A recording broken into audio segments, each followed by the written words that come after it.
What's happening, people? What's happening? What's happening? Oh, man. Don't worry, I'll proper start talking in a second. Just got to do the usual, spreading it out on the old social media. And all of that.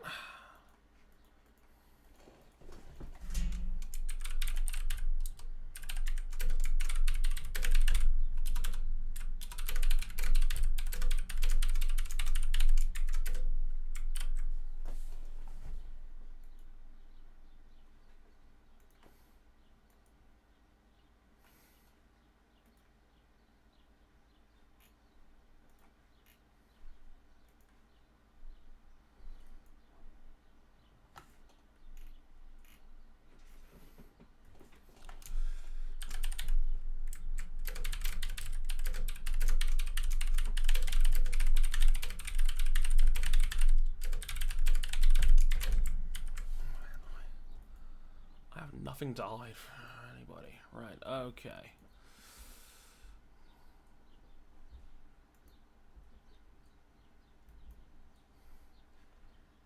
Da-da-da-da, that's Facebook. Ugh. Just gotta get it on Instagram real quick.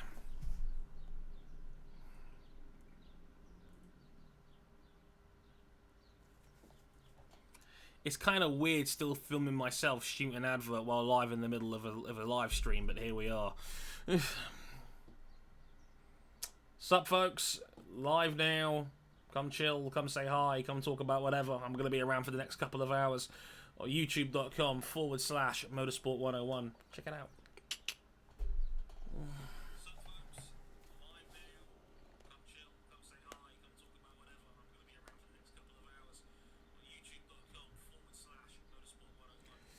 It's a bit of a problem when you're competing against like 15 other live events right now. Doesn't exactly help, but... Hey, here we are.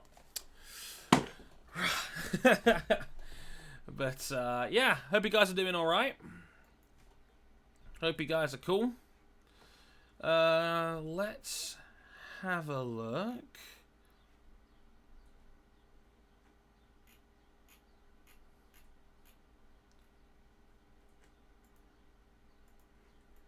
Check the chat real quick. Rapid Scorpion. Now that is a name I recognise. Hello, Scotty. Long time no talkie. I hope you're doing well, my friend. Hope you and your family are keeping all right, and whatnot. So I hope all is well. And just see Jason as well. Hello, Shuckle. Hope you're keeping well. Vic! Hello, Vic. Nice to see you as well, mate. Hope you guys are doing alright.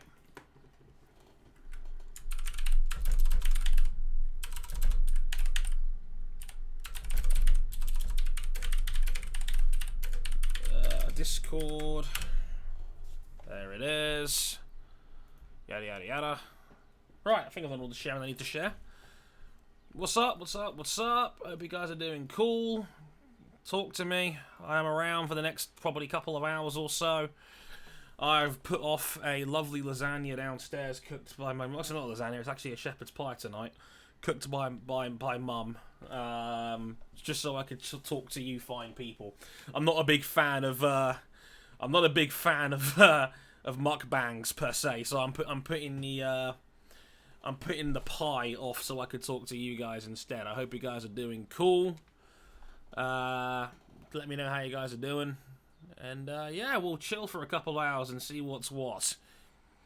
Internet is holding up nicely, not a single drop frame so far, so that's very promising as well. So yeah, hopefully all will go to plan.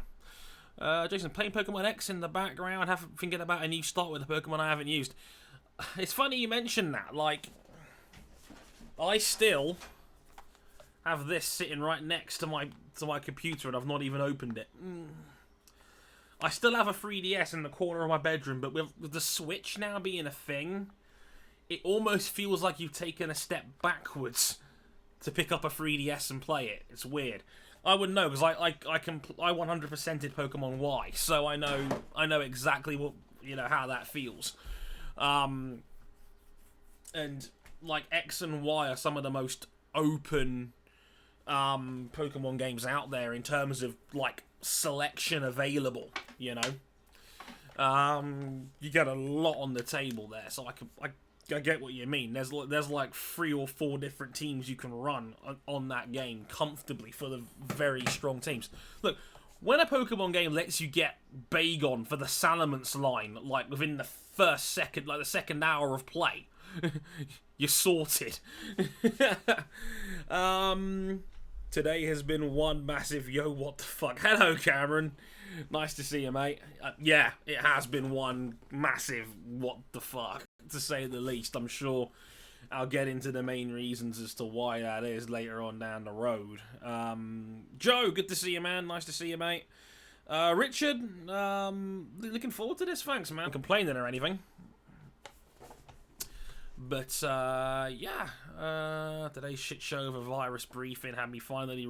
yeah, by all means, knock yourself out on that piece, Vic. Like, if you could channel your emotions into it properly, knock yourself out. By all means.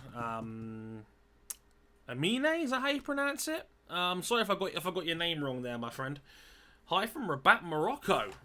Morocco, awesome. Man's international now, fam.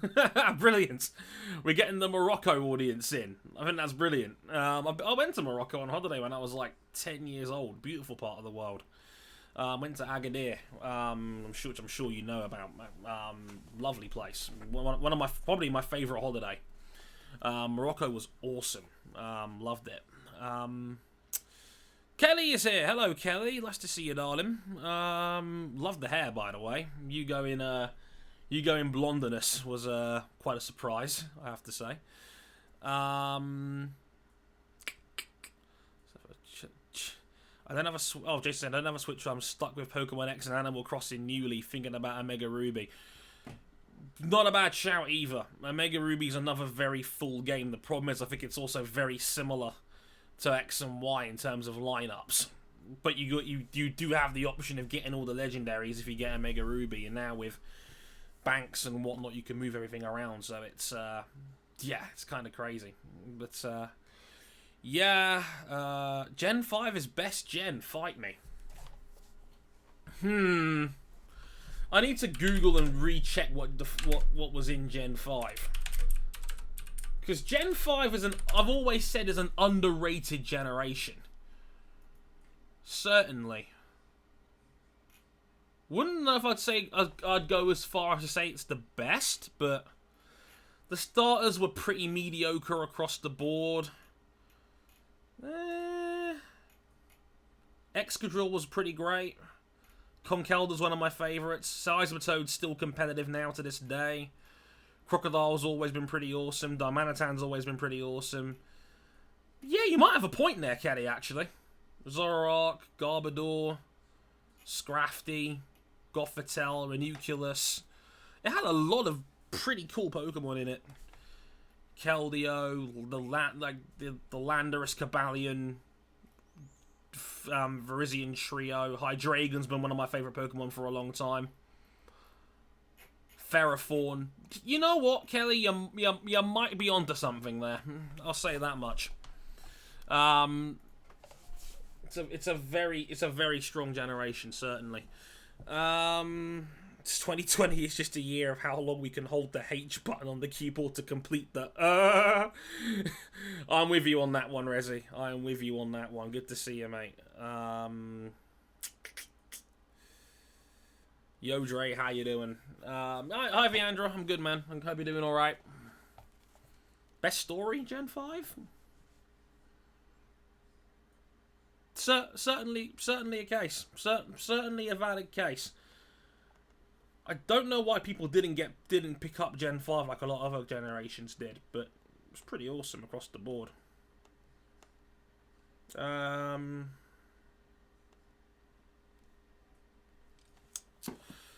Just check out my phone real quick.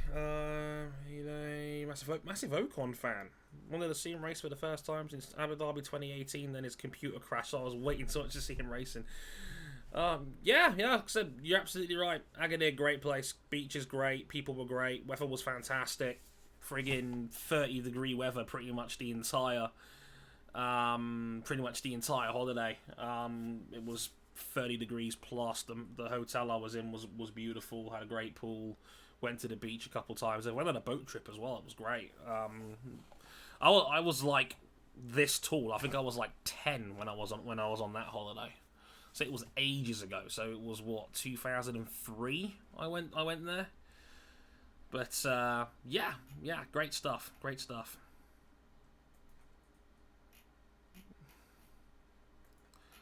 But yeah, if you guys want to ask me some stuff or you want me to talk about some things, let me know. I'm an open book for the next couple of hours. Yeah, I'm around, Michael Parsons. Hello, Michael. Nice to see you, mate. How's it going, Dre? I'm missing the Indy 500 right about now.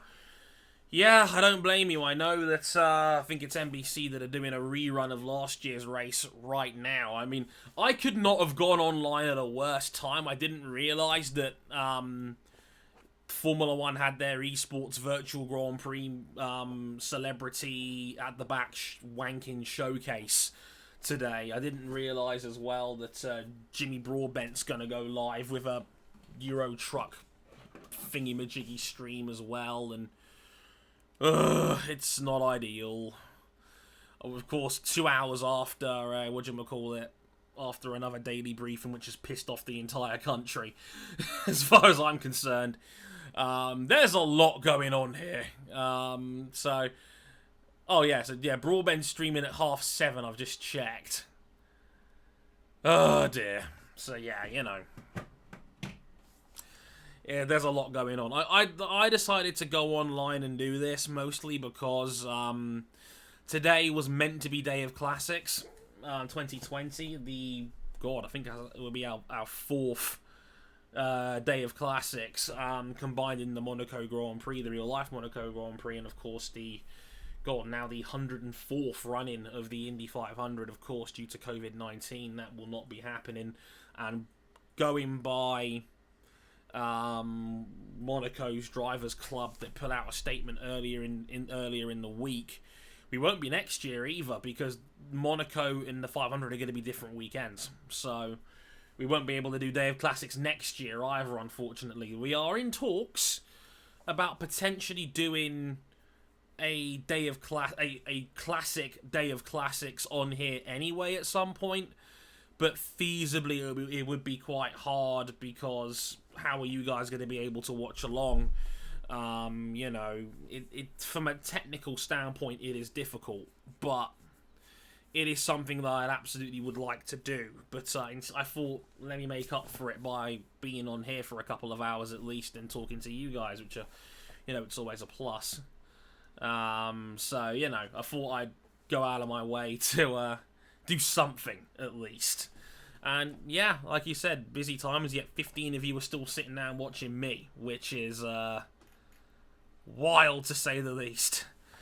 The Day of Classics, as Cam points out, has become the Week of Classics instead. It's kind of a weird vibe, but everything is kind of a weird vibe in life at the moment, so, you make the most of what you can get. As Amine points out on the chat, it is the first time since World War II that we've not had a Monaco Grand Prix, which is, no matter what you think of it, it's crazy. It's been the first year without a Monaco Grand Prix in 75 years. Wild. Hello, Warwick. Nice to see you, mate. Yeah, as you mentioned, Jason, last year we actually hit the 8-hour limit. This was kind of a mistake on our part, because we didn't put a break in the middle of our two shows. We just made it one continuous show the whole way through, because there was about, if memory serves, there was about an hour to an hour and a half in between the Monaco GP finishing and then the Indy 500 started. The year before, we did 2 separate streams. Last year, we did 1 continuous stream, and without realizing that at the time, Google Hangouts had an 8-hour time limit. So, unfortunately, we hit the 8-hour time limit with about 5 minutes. We were going to finish up in about 5 or 10 minutes anyway, so we didn't even really bother restarting, because we thought, well, what's the point? You're going to be on for like 10 minutes just to wrap everything up. But yeah, we actually hit the 8-hour time limit on that, which I thought was crazy, you know. But it was great. It was easily the best day of classics that we'd ever done, and bless him, poor Cam bawled his eyes out. It's his hero Simon Pagenaud finally winning the Indy 500 to go alongside his season title, and you know, a brilliant dogfight with a brilliant dogfight he had with Alex Rossi that day, who was driving like a man possessed that evening. It was a fantastic Indy 500. Genuinely, probably the best race of IndyCar that season. It's not normal the 500's the best race of the year. There's normally one in IndyCar that's a bit more hectic, but that one was a classic. Living up to the name, I suppose. Rao asking, why does everyone blame Cyril for Renault's failure? Because he's the man in charge, and there's not an awful lot of outside circumstance that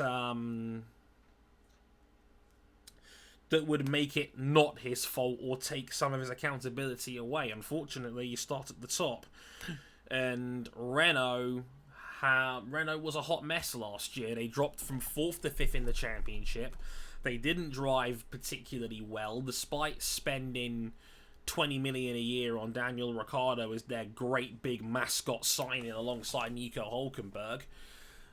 Their car was illegal. They got disqualified from one race. They were unlucky not to take part in more of them, or not to be disqualified in more of their races.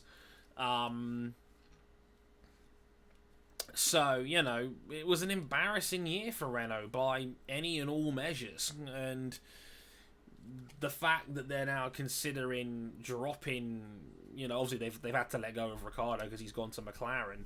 Like, it's not a good sign that the guy you spent £40 million on over 2 years to join your team as the big mascot signing walks to go to the customer team on the same power unit a year later. I mean, that's embarrassing for everybody involved. No matter which way you slice it. I mean, you are the factory Renault team, and you've gone to the customers. I know they're getting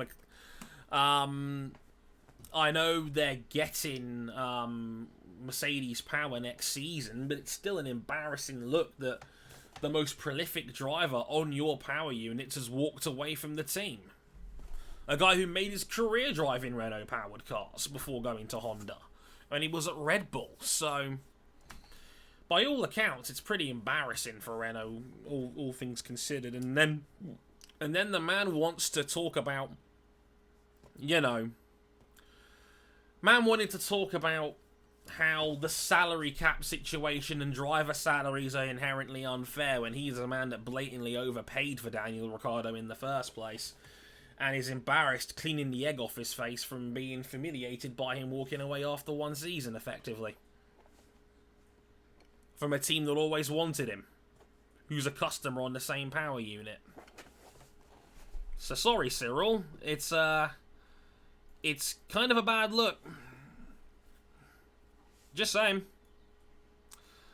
But, just refreshing my stream real quick.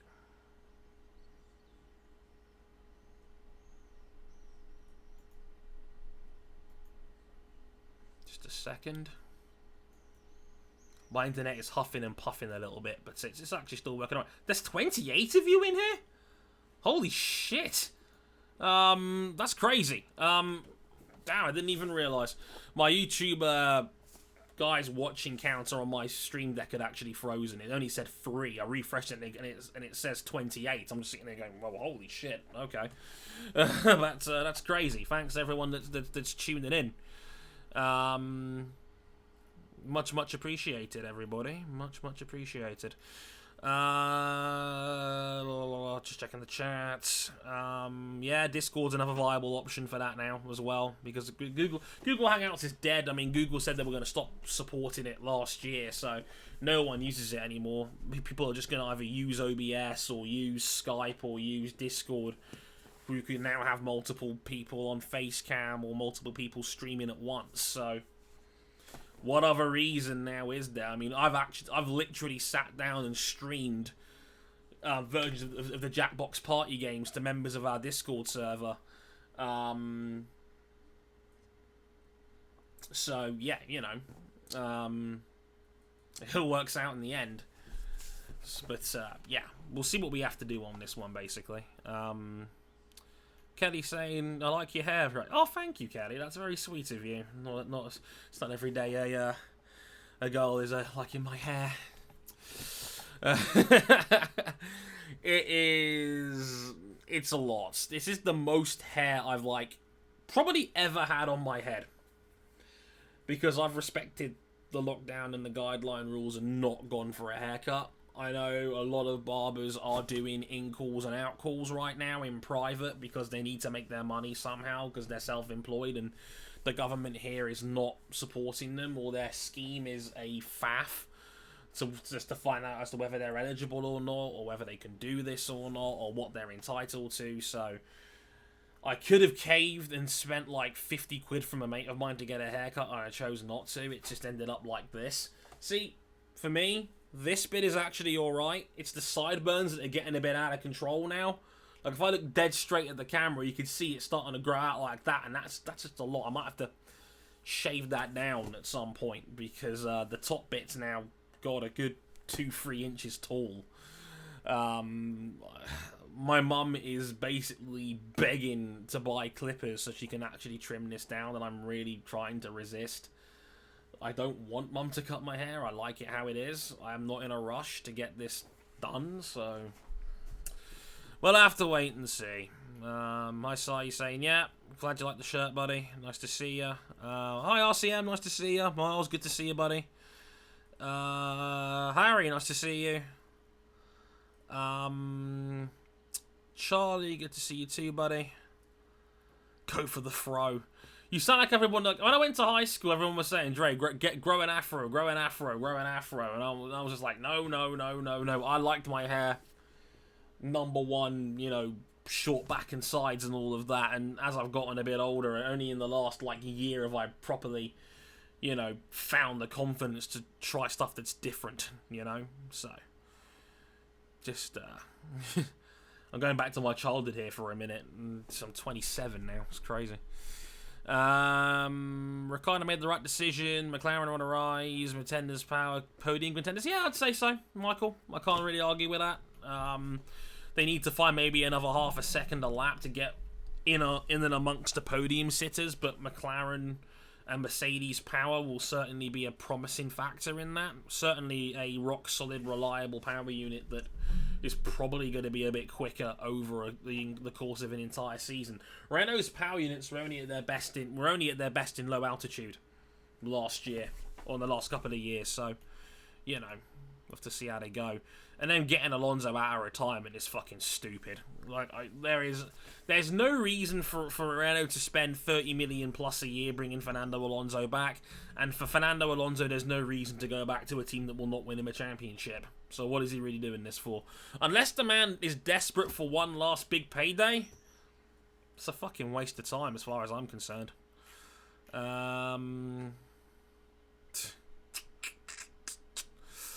Okay, we'll just see how Danny and Lando work out. It'll be fine. Ricciardo's a solid driver, and Lando Norris is only going to get better as time goes on. So I don't see any reason to have any doubts about their driver partnership, Cal.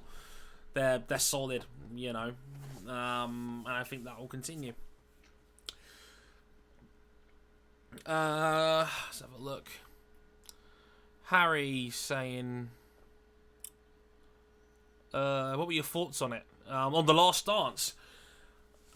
I'm not christening this amazing sports documentary, though I know a lot of people have.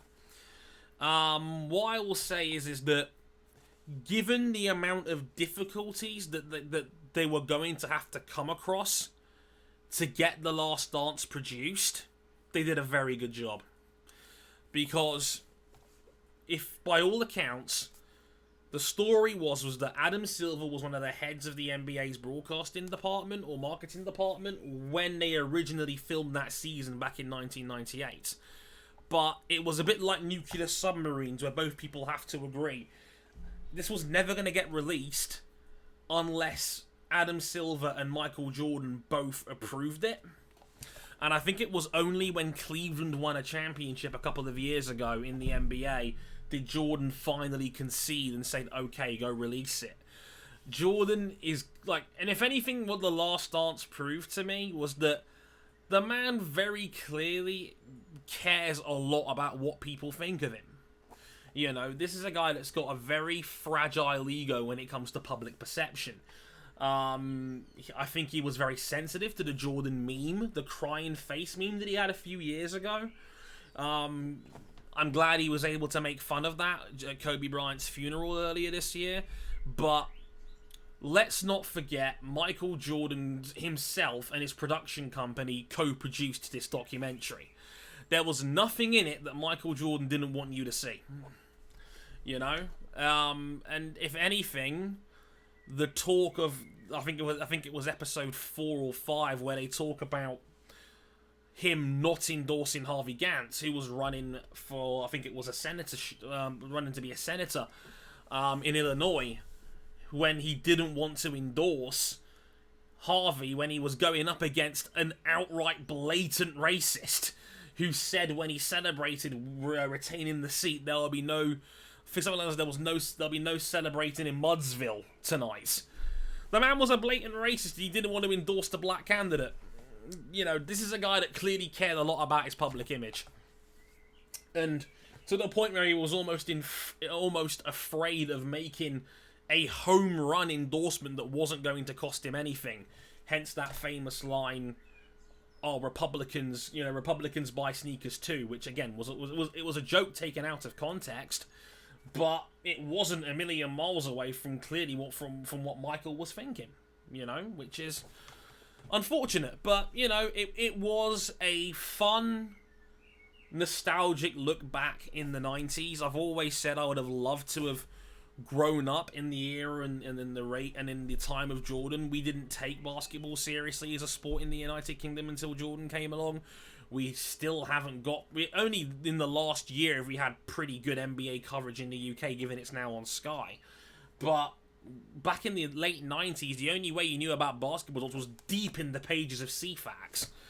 I grew up as a Lakers fan, but I grew up in the Shaq and Kobe era in the early 2000s when the league was trying to find new stars beyond Jordan's second retirement. So, you know, it's a fun, nostalgic look back at 90s Americana, the timeline and piecing together what made that Bulls dynasty work. I wouldn't say it was the most amazing documentary in the world, and from a journalistic standpoint, it's kind of weak when you let Michael himself and people like him, people like Scottie Pippen, determine what goes in it and what doesn't, as far as I'm concerned. So, don't get me wrong, it wasn't ideal. It was a fun watch. I will say that. I wouldn't say it's the hardest hitting documentary. A lot of what's in it is stuff that I think a lot of established people already knew. I was saying I hated how they portrayed Scottie. Well, to be fair, Scottie brought a lot of it upon himself. And I can understand why Scottie was angry to a degree, but a lot of the shit in that documentary he kind of brought upon himself. They talked about it in episode 2 with the contract re-signing, and look, the way they did a good job of going to Pippen's hometown in Arkansas when he was a kid, and look, there's no getting around it. His family was broke. Like, eating sugar sandwiches kind of broke. Pippin was one of 12. One of 12 kids, one of 14 in the house. His dad was a paraplegic who needed a wheelchair to walk around. And look, it's no coincidence that Scottie Pippen suddenly grew 4 inches when he went to college. It was probably the first time in his life he was getting 3 square meals a day. And look, Scotty was a grown-ass man, and he decided to choose to sign that really bad 7-year contract. And I get why. He wanted guaranteed money so he could give it back to his family. He absolutely sold himself short. He absolutely missed the boat in the rise of the salary cap in the NBA and the fact that all this new TV money was coming along. And Pippen, look, don't cry for Scottie Pippen. Man got his back pay when he went to Houston for 12 mil and then got 64 for 4 when he went to Portland in the second half of his career. Pippen made $110 million in his career. He ain't exactly starving. And he did make himself an easy target for hate on the team. He made himself a trade target. He basically chickened out of the team. You know, he thought he was Mike. He thought he was out here demanding the last shot when Phil Jackson had already drawn up a play for Tony Kukoc that had worked before and worked again, and Pippen quit on his team. You know, Pippen's a great player, but he brought a lot of the criticism in The Last Dance upon himself, as far as I'm concerned. That's just my opinion, personally. Like I said, though, very fun watch, and there was a lot of very interesting elements about it. I'll be talking more about The Last Dance in a video later on next week, because somebody asked me, who would you like to see get a 10-episode documentary in general? And I have a name in motorsport that I think would actually warrant a 10-hour docuseries on. I'll give you a hint, he likes to wear yellow. But there'll be a video on that next week. Probably Tuesday and Wednesday. You know? So, yeah. That's just me. We'll talk about Renault. Just let it grow all natural. Yeah, if you see my brother at the moment, my brother has an afro, and it is, flat on both sides. Neither of us have gotten a haircut since, I've not had a haircut since late February. To put it into perspective. So it's been 3 months since my last trim, and this is what my hair looks like at the moment. It's either going to go afro, or it's probably not going to be another 6 weeks till my barber's is open again, given the lockdown protocol in this country. So it's going to get even bigger than this soon. So be prepared for that. Yeah, Warwick, Viandra's recommendations are all very good for MotoGP races, and I think pretty much all of them are now on YouTube in full on MotoGP's YouTube channel. Estoril 06, I believe Masana 2015 was broadcast a couple days ago. Catalunya 09's always been on YouTube. Catalunya 07's been on YouTube in full for a while on the MotoGP's channel. 2017 Phillip Island isn't, but if you know where to look on certain torrent sites that are recording MotoGP The Greatest Years on BT Sports, you'll probably see that, because they did put Phillip Island 2017 in that show as well. The only problem is that the show used to be 4 hours long, it's now only 2. I think they've realised they had enough juice in the Kool-Aid to make it a 4-hour long program. Even though they put 4 full races in it, but MotoGP races are shorter than F1 races. MotoGP races are about 45 minutes. A Formula 1 race is normally double that.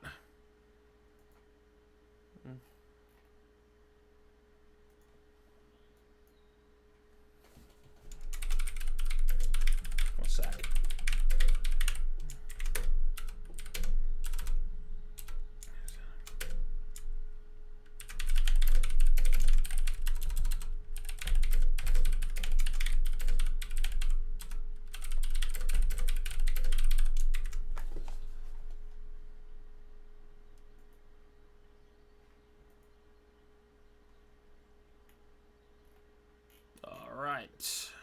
Checking up on things.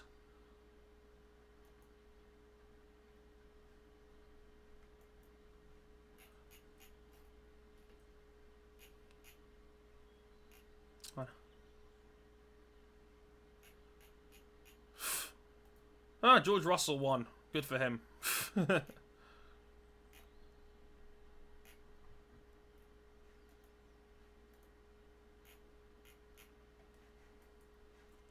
Da, da, da, da, da, da.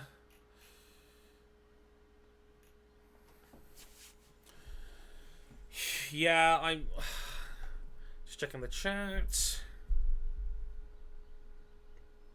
This is way out there, but with Ferrari evaluating an IndyCar program, could they perhaps use Indy to develop parts that they wouldn't be able to in F1 due to the cost cap?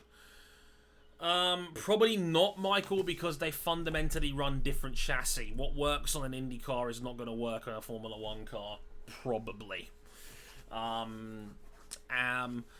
It's a big problem with the salary cap in general, is that one of the things I always feared about it was the loophole of maybe a company like Ferrari generating a third-party company to develop their parts and then donating it back to them. But they've already got around that potential loophole because they're tracking the entire team's balance sheets for the season. So, hopefully, that wouldn't be a problem. Oh, my phone's gone off again. 1 second. Oh, nice. Won another eBay auction. Got Wipeout 3 on PlayStation 1 coming along. Nice. Yeah, I've been picking up some of my old racing games I used to play as a kid. I got a copy of Wipeout 3 on PS1 for £3. Gangster.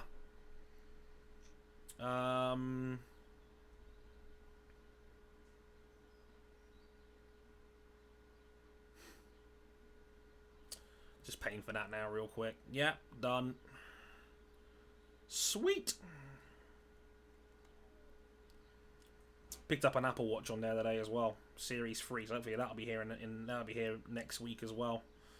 It's an Apple Watch Series 3. That'll be great for work as well. So yeah, awesome. Right. Yeah, I guess BT Sport ain't Sky Sports, I'm afraid. To be fair, BT Sports MotoGP coverage is pretty good, by all accounts.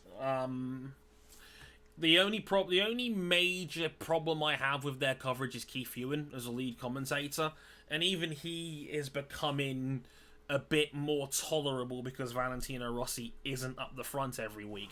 The man clearly, he gets the baby oil out and puts his jeans around his ankles whenever Valentino Rossi does well, but those days have kind of passed, so he's not as bad as he used to be. And to be fair, the other guys they've got are now starting to sub in as commentators, and they're generally pretty good. Gavin Emmett is one of the best in the business. Neil Hodgson's has grown into his role as a commentator more often. And it's a shame they haven't had James Toseland come back, because I mentioned it last time I was on the stream. Toseland's fucking brilliant. Yeah, and he used to do the Moto2 commentary, and I think he took this year out to focus on his band Toseland and get wrist surgery, because his wrist is still causing him problems, even beyond his... That's why his bike racing career ended prematurely. I fear that he might not be able to move his left hand soon. His wrist is badly damaged from some of the experiences he's had crashing and whatnot. Yeah, I mean, exactly what you mentioned, Viandra. He's still got long-term wrist problems. He's had multiple operations to try and get some form of movement back in his left wrist, but it's not worked out great for him so far. They might have to fuse it, and if they fuse it, he won't be able to move his wrist joint, which was going to be really problematic for him. Nothing shared in chassis or engine. Yeah, there you go, Cam. Yeah, thought so. Charlie's here. Nice to see ya. Just checking the chat. Yeah, good night, Resi. Thanks for watching, mate. I know it's really late on your end. Thanks for that, buddy. You could say the race was a Despacito. Oh, for fuck's sake. Seriously, I honestly, I still can't believe, like, this might be a bit ranty, but I can't believe that Formula One are just bringing in any Tom, Dick, and fucking Harry to sit in the back of their races. Like, they got the guy from Despacito in there, Lewis, whatever his fucking name is. I don't even know his name. I'm not a big music guy. But I honestly don't get the point of these celebrities that are coming in and taking part in these virtual races now. They had him in it, and they had Arsenal striker Pierre-Emerick Aubameyang in this week's one, which I already called it 3 weeks ago, because Aubameyang on his Instagram was showing off the fact that Red Bull sent him a rig.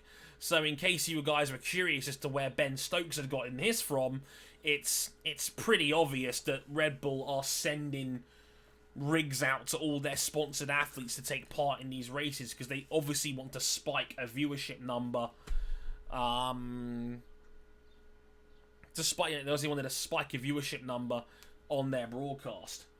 So, you know, it is what it is. But if anyone specifically from their audiences are tuning in to watch, looking forward to seeing them on a track, they're going to be disappointed, because 95% of the time, they're at the back, and the battles for the win are people between the proper F1 guys that have experience playing the game and are professional racing drivers are going to be up the front. And that's just it, because it's the same fucking names up the front every week. You know, Monaco was the most mixed up one we've had yet, because it was Monaco and they made it a wet qualifying session and Pietro Fittipaldi put it on pole. But up the front, it's the same names. It's, you know, it is Charles Leclerc, Alex Albon, Lando Norris, George Russell, Esteban Gutierrez up the front. You've got guys like Petter Solberg in the midfield. We had Jimmer take part in a few of these races, but then they bumped him off for David Schumacher and Despacito guy, and all the big celebrities that are making one-off appearances are always going to be at the fucking back because they don't know how to play the game. And the guys that have the rigs that know how to play the game are up the front every time. It's why I've stopped watching the majority of their series, because it's boring seeing the same names up the front every time. Even with reverse grids, it's the same names that are coming up the front. It happened during the races broadcast as well for the Indy 500 that's just gone by. Fernando Alonso wins both races. Jenson Button's always been up the front. He leads their unofficial All-Star Legends trophy, whatever they want to call it. Button's the best guy in the series with a rig. Emanuele Pirro's up there as well, and it's the same names. Like Jason Plato was up there, and he's another guy that knows what he's doing with a rig. So it's just, it's the same shit every week. I don't find it appealing to watch. And I know these guys are doing their best, but sim racing clearly, more than anything else, is struggling to figure out this format and is struggling to gain a foothold and seeing what's going to happen once we actually start racing again. Nothing. All these rigs are going to grow dust in the corner of these people's rooms. Like, is there going to be like an esports series in the winter between December and March whenever we're not racing? Because if not, then what's the point? These guys are going to be on the road for like 8 months a year. You know, so what are we really talking about here? We just had the embarrassing scandal earlier today of Daniel Abt literally calling in a ringer to drive for him in a race for charity. Like, what are these people doing? Daniel Abt called up a ringer to go race in his Formula E race at home event yesterday and was fined 10,000 euros for it. And the guy that took his spot for him in the race was banned from the series altogether, and his result was disqualified. First of all, good. Second of all, I can't blame him for finding him 10 grand because he's put the series into disrepute and you're representing the sport online. It's embarrassing. It's incredibly embarrassing. So, you know, it goes on. The only events of these I'm actually watching now are MotoGPs that really don't take this shit seriously. And And I actually did watch the Better Half Invitational yesterday that the wives and girlfriends of the IndyCar paddock put on. That was really fun. But that was about it, really. I can't be bothered to really watch any more of them besides that now. But hey, it is what it is. Like, fucking hell. Like, did Daniel Abt really think he was going to get away with a ringer? What an idiot. But hey, the fact that there's people out here sitting down and debating this kind of says to me more than anything else is that a lot of these series don't know what they want them to be. They don't know whether they want it to be a serious replication of the sports they normally take part in, or whether it's just a bit of fun as an exhibition event. Clearly, IndyCar struggled with that concept when Simon Pagenaud lost his mind at Indianapolis, and now we're seeing it again, where a charity event, has got a guy calling up a ringer, and then the series has actually punished him for it and fined him €10,000. That's a lot of money. 10 grand. Okay, it was a 10 grand donation to charity. He was forced to make a €10,000 donation, but you get the gist. Clearly, the series was taking it a lot more seriously than Daniel did.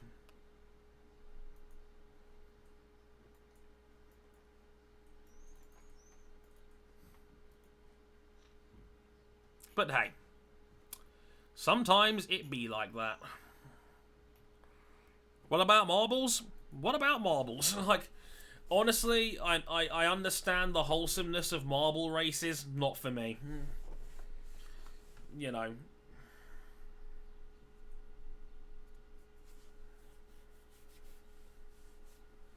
Like, I can understand the appeal of these marble races and the branding now.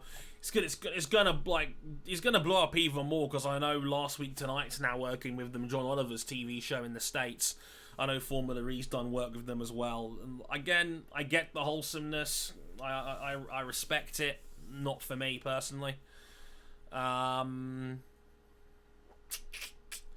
Just checking the chat. Hey, hi Kev, nice to see you, buddy. Long time no talkie.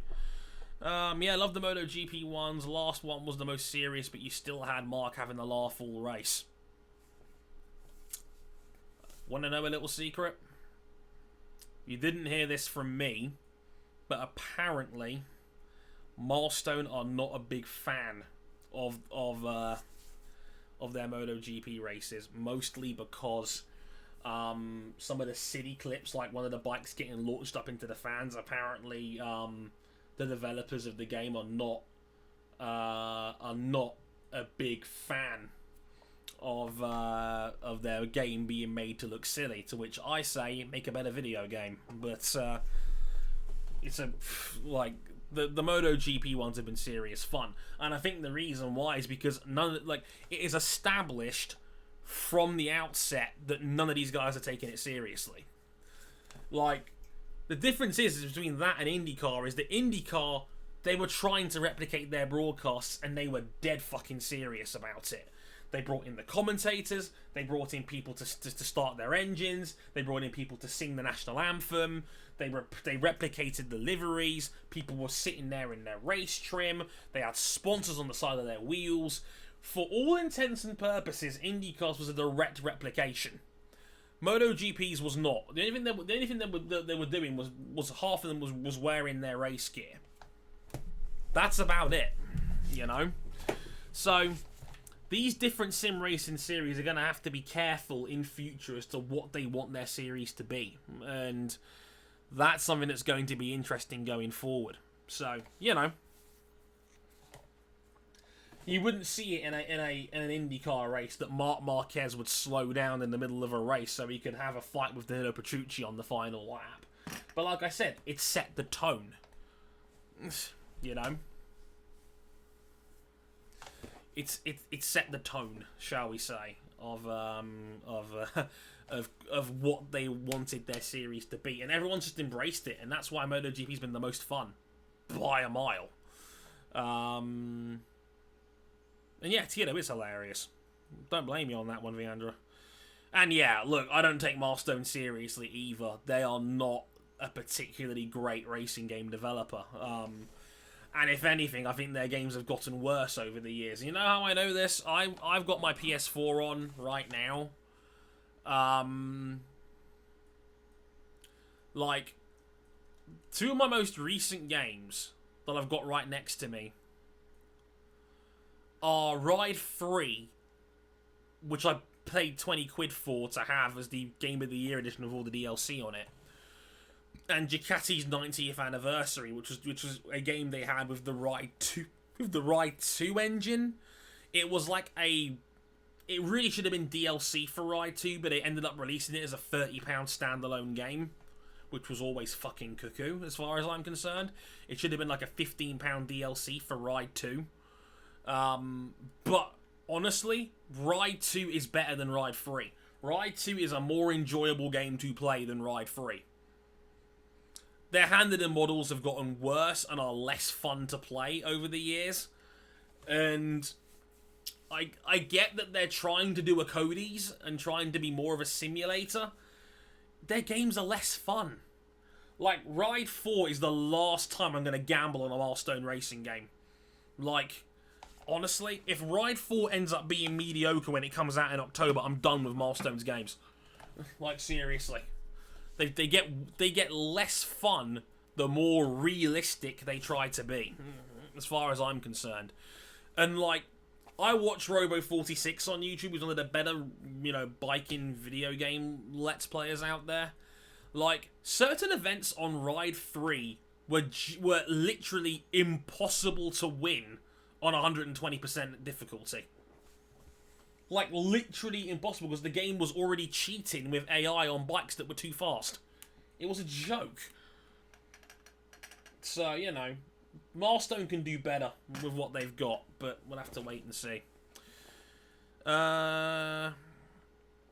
Yeah, I generally like the MotoGP games. I'm not, but yeah, that's completely fair, Miles. The problem is that Milestone's games don't depreciate very much.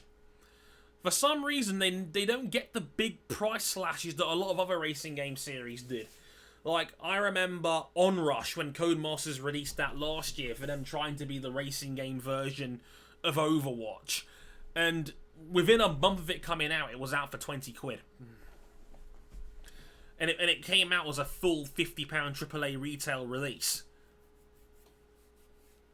And, yeah, for some reason, the Milestone games don't suffer that for some reason. It's weird. To be, like, Ducati's 90th anniversary came out 3 years ago. I got it on sale this month for £2.50. For $2.50 to play a couple of unique Ducatis that weren't in Ride 2, for me it was worth it. But like last year's MotoGP game is still £40 on PSN Network. So what are we talking about here? It's a joke.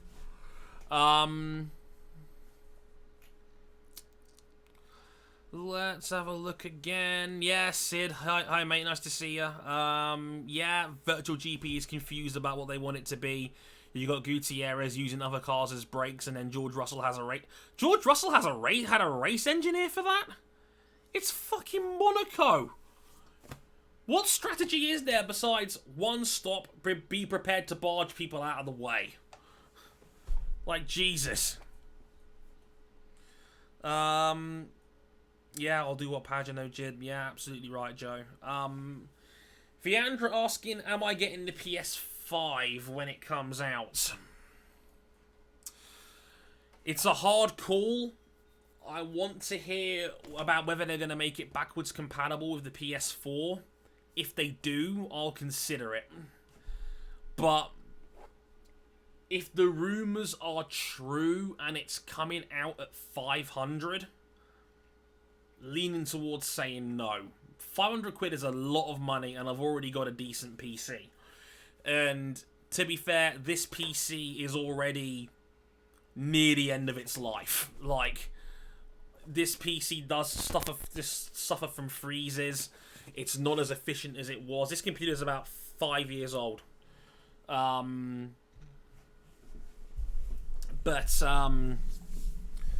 I'd rather spend $1,000 on upgrading the PC I've got in front of me than spending £500 on a PS4. If you've got a decent gaming PC, there's no reason to have a PS4 anymore. Unless you're talking about exclusives. And spending 500 quid... unless you're spending, like... Unless you really want the exclusives that are on it, then I don't see the point. Apparently it is backwards compatible for PS4. If that's the case, great. Awesome. But again, the price point is going to be very important for me here on this one. If it's it's rumored to be 500, and I think that's too much. I'm not rumored to drop at 449. So if it's 449 there, it'll be 450 here. And 450 is like right on the upper limit of what I'll be prepared to pay for one. And by the time you're talking 2 extra games to make it worth a damn, it's going to be up past 550. But, you know, I've got a couple of grand saved in the bank. I'd rather spend it on upgrading my computer than buying another games console. That's my personal opinion, but we'll have to wait and see. I want more details on it before I make a hard decision, but I'm leaning towards not getting it. But again, gotta wait and see on that one. Hi, Nor. Nice to see you, buddy. Hopefully with the exclusive starting to come to PC, we might not need it anymore for things like Gran Turismo and such. Yeah, very true. And yeah, if it's dropping at 449 in the US, it'll be 450. It'll be the same currency here, which means we get slightly shafted because the pound is still slightly stronger than the dollar in the UK. I know it's like $1.18 to the pound right now, I think. I've already got a Switch, so I don't need to worry about that either, Kelly. You know, but good point. It depends. We'll have to wait and see. The problem right now is that you can't buy a Switch anywhere. Like people have run out of them. Oh, that's nice. But yeah, we'll have to wait and see how he goes. But yeah, again, I'm with you on that one, Lewis. I'm thinking PC upgrade more than anything else, which in and itself is expensive, but at least it's most likely a vast, you know, a vast upgrade and whatnot. The PS5, statistically, by all measures, is probably going to be a low-end gaming PC with the tech that's in it. But I get it. People will pay for the convenience or of having a standalone console ready to go in a box compared to the technicalities of building a PC. That is intimidating. And to be fair, I would know because this PC only got built because I had to borrow friend of the show Adam Johnson, who built it for me, basically saying, here, you know, what's your budget? Let's build it. Here's what we're going to need for all these parts, etc. You know, so if it wasn't for Adam, I wouldn't have had this PC in the first place because he held my hand through pretty much the entire process.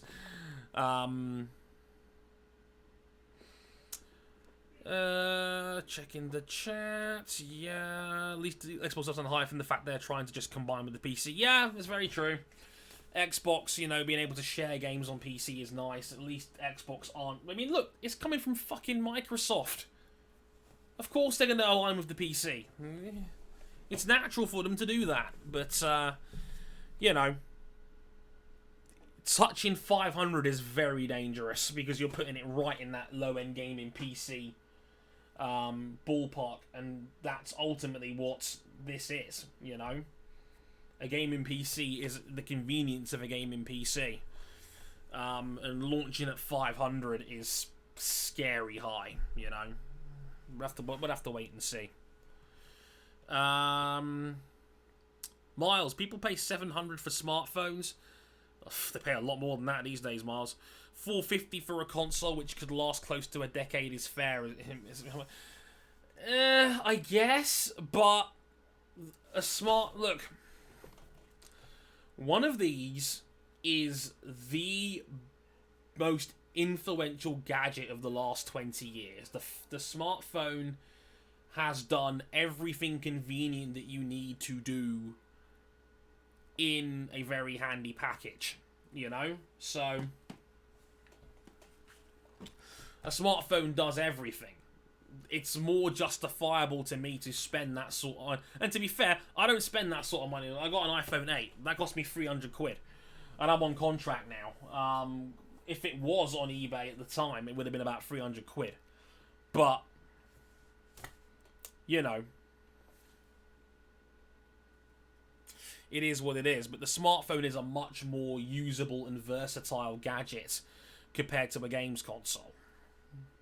Even if I think some of the upper end ones, which are now hovering over the £1,000 mark, you know, even then I say that's a bit much, but to a degree I understand why people would, because it is such a massive gadget now. But yeah, it is what it is. Hoping.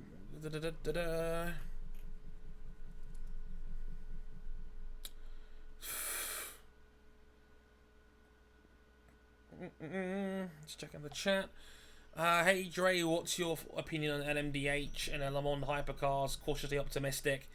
I'm not the right person to ask, Michael. I don't know enough about LMDH and Le Mans and hypercars to give you a solid opinion. So sorry about that, buddy. But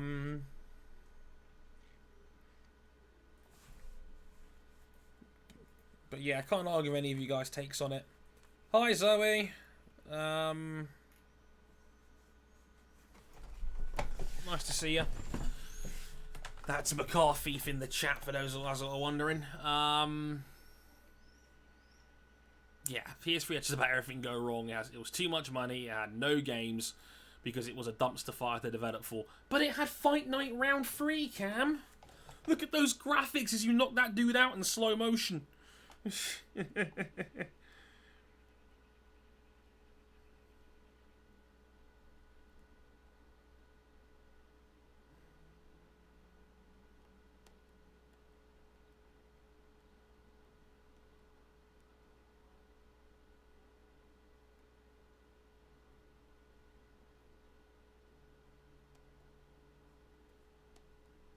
Just checking my phone. Cool.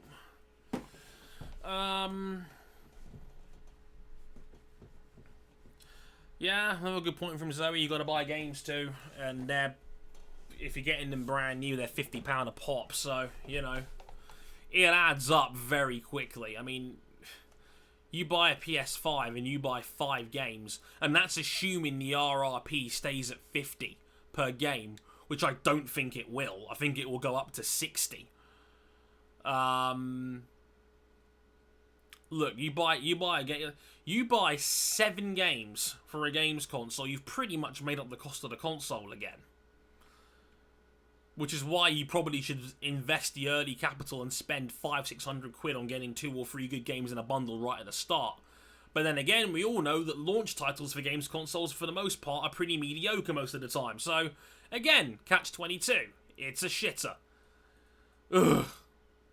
It's a hot mess.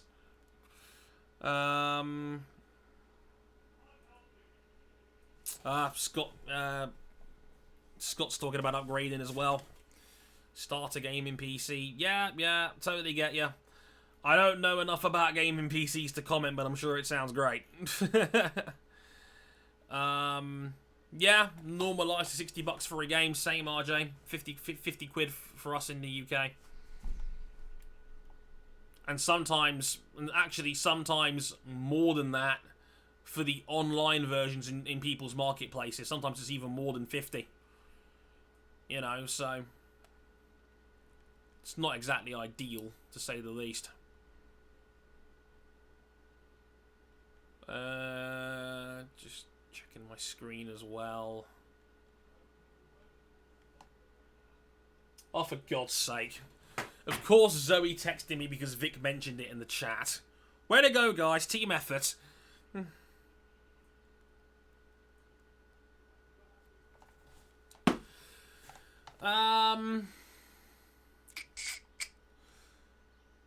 Do you agree with the FIA introducing super licenses since many deserving drivers have missed out on F1? It's hard to say because it's never going to be a fair system, you know? I get what the super license was trying to do. I get what the angle was. They wanted to stop pay drivers coming in, but I think they made the requirements a bit too easy to get to 40 points. Giving someone 3 years to get to 40 points, especially if they are consistent in Formula 2, for example, it's not hard to rack up 40 points to be eligible to be in F1, especially if you get the right factory behind you who can then put you in practice sessions to get extra points, or they can ship you off to places like Super Formula or Indy Lights to try and get bonus points as well. I get it. I'm not sure it's fit for purpose, personally. But, you know, still, fuck out of here about Dan Ticktum missing out.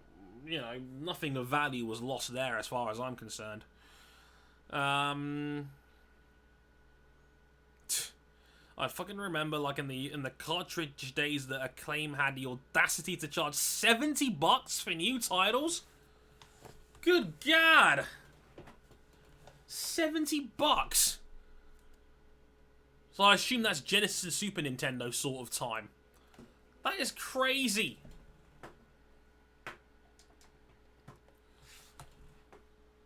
Oh man, fuck that.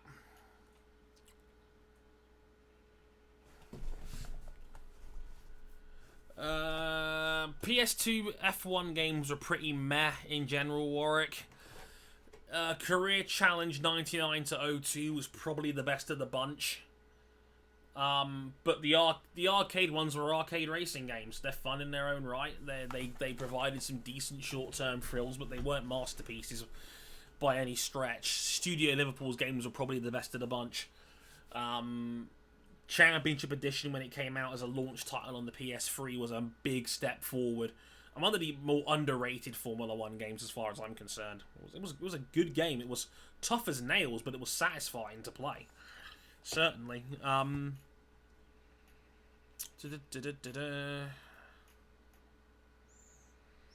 Deserving drivers have missed out more so due to more talent than seats.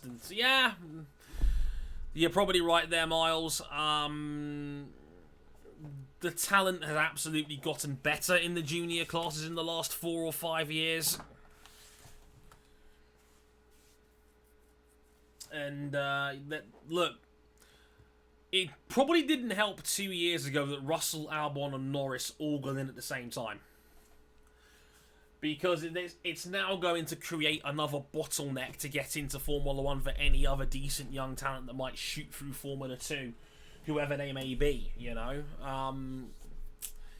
We all know that the big factories dictate a lot of that, and whatnot.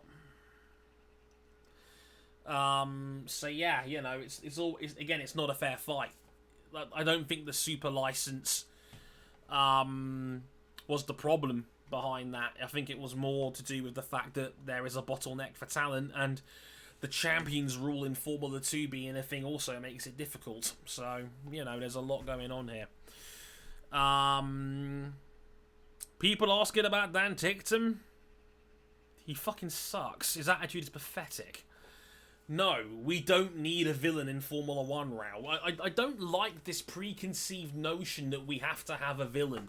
Look, people will pick and choose who they like or dislike. You know who was the villain figure in Formula 1 for a little while until people just kind of accepted he was really good? Max Verstappen. A guy that was a xenophobic dickhead to his fellow driver when he first debuted, Because whenever Verstappen was held to account for driving overly aggressive, he would go, well, what about that time Felipe Massa took out Sergio Perez at Canada in 2014, etc., etc. And Dan Ticktum deliberately took someone out of a motorsport race. He was banned from competing for 2 years. His attitude stinks. He always blames someone else whenever he doesn't succeed or win at something. And his talent has never backed up the amount of faith that people continue to have in him. And what happened this year? He looked awful in Super Formula, blamed his team, Red Bull dropped him as a young driver sponsor, only to get a seat at Dams in Formula 2 and for Williams to pick him up. I don't like this mentality that people has to be a villain. People will pick and choose their villains anyway, according to who they like and dislike. Ticktum is objectively a dick.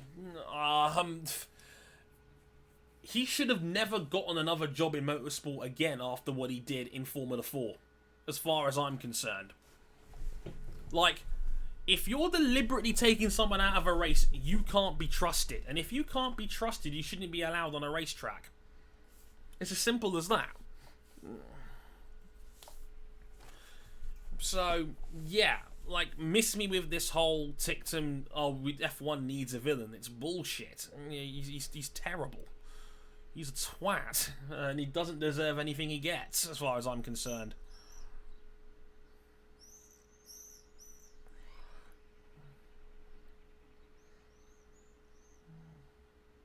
Remember when Vettel was the villain? Yeah, don't remind me. Fortunately, money makes racing go round. Yeah, look, man, if you've got enough money and enough resources, you can find a workaround to a lot of these problems. But I think Miles is right in that a lot of the difficulty in this situation is that there is a bottleneck for talent to get into Formula 1. Everyone in the sport is now looking for the next Verstappen.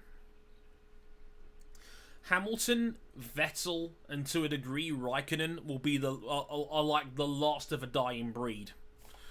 Like the guys that are going to be doing 10 to 15 year careers and they're going to be retiring at 40. Everybody's now going to be looking for the next one, you know? They want their franchise piece who's young, who's marketable, and who can race for 15 years in the same team. It's no coincidence that everyone has now gambled with younger talent except Mercedes. And Mercedes probably will with George Russell down the road. You know, but Albon, Leclerc, Verstappen, Giovinazzi to a degree, Gasly to a degree, Kvyat to a massive degree. You know, they're all trying to find the next super fast 20-year-old that will come in and, you know, be their future world champion. The market is drying up for the Hulkenbergs and the Ricardos of the world, the guys that are in their mid-30s, the journeyman, who, you know, is solid but is never going to win you anything, you know? So, you've already seen it in MotoGP as well. You know, so it's going the same way with Yamaha bumping up Fabio Quartararo. Like, that is a man that has won one Grand Prix in his career, and he's now being talked about as the Marquez stuffer. It's crazy, but that's the sport we're in now. Yes, he won Macau twice. He's not terrible as a driver, but he's unemployable as far as I'm concerned because he can't be trusted, and if he doesn't work out in the series he drives in, he'll throw the team under the bus and put it into disrepute. I'm not debating about whether Ticktum is this uber-talented guy. No, fuck that. I wholeheartedly disagree with that notion. But because it's Ticktum, he'll end up getting in some way anyway. If he gets enough backing, he'll take one of the Williams seats next year anyway. Like, Macau is like a blip on the overall radar of Dan Ticktum. When he was in Formula 3 last year, he was leading the championship, and when Mick Schumacher started curb stomping him in the second half of the year, he blamed the car and the team around him. So, you know, it's bullshit. Fuck Dan Ticktum. Just putting my light on here, guys. 1 sec. There we go. It's starting to get a little darker here in the UK, but it doesn't get dark till probably to like 9:15 at the moment. Hi, Joey. Nice to see you. Thanks for watching, Kelly. Take care, darling. Yeah, Kimmy and Lewis are like Wenger and Fergie. You're absolutely right, Miles. Like I said, you're not going to be getting those veteran names in the sport too much longer. Not for another 10 years when this current generation grows old together. That's what I reckon, anyway.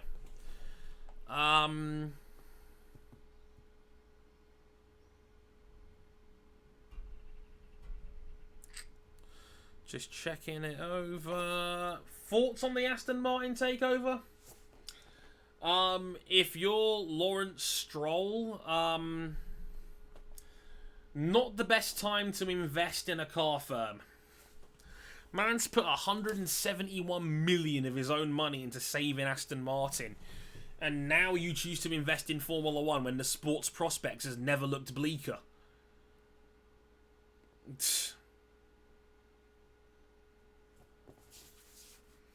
You know.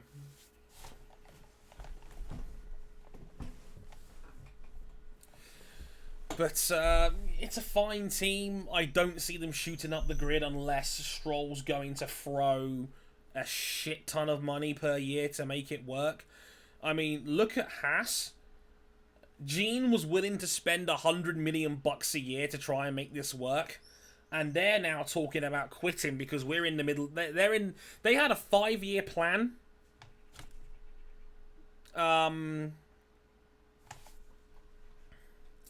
And this is year 5 of Haas, and they've gone backwards. They can't compete with the other midfield teams around them at the moment. So, you know. We'll have to wait and see on that, but... Rao, cut the conspiracy nonsense, man. Seriously. A bit suspicious that Prima became competitive in the second half with Mercedes helping Mick. But Mick's part of the Ferrari driver academy. And Dan accused Prima of cheating last season, which was never proven or validated. So, no, I'm not going to have that argument, quite frankly. It's nonsense. Using Mazepan allegedly punching Cannamilot and no one batting an eye as double standards is just nonsense to me. That's very tinfoil, as far as I'm concerned.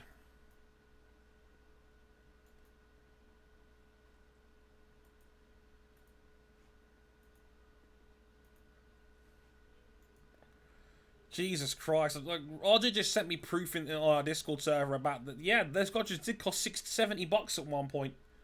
That's crazy. Joe, it is kind of weird to see Lewis as a veteran driver. Like, wasn't Lewis Hamilton's last race in F1 his 250th?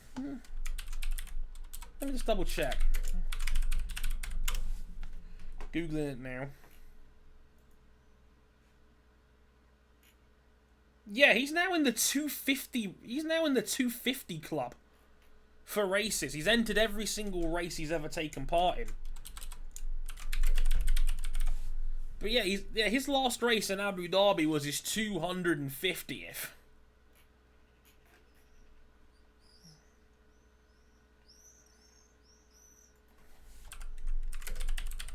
And he's not actually been around in the sport for as long as some veterans has. I mean, this is what, year 13 for Hamilton? Given he debuted in 08? So yeah, I mean, shit. If he sticks around for 3 or 4 more years, he's gonna like become the all-time appearances leader.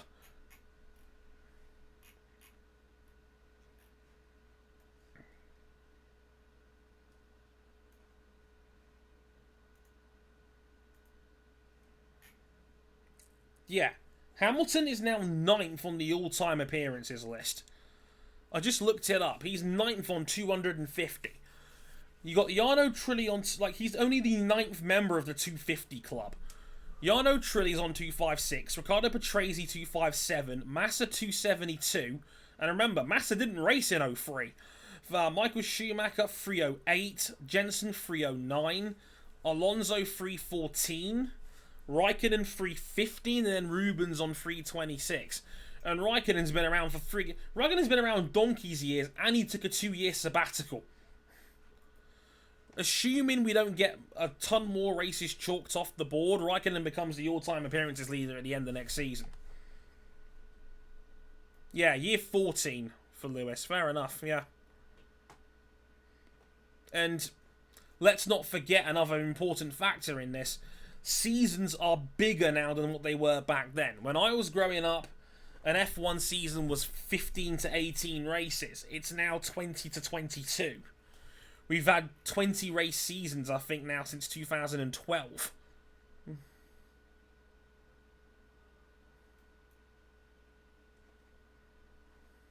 So, yeah, you know.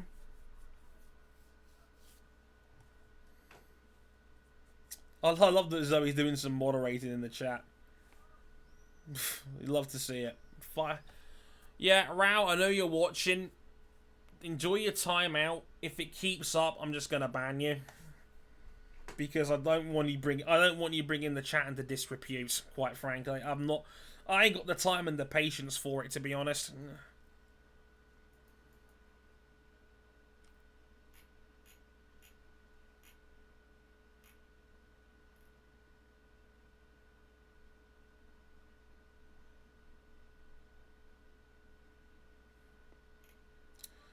Checking Twitter.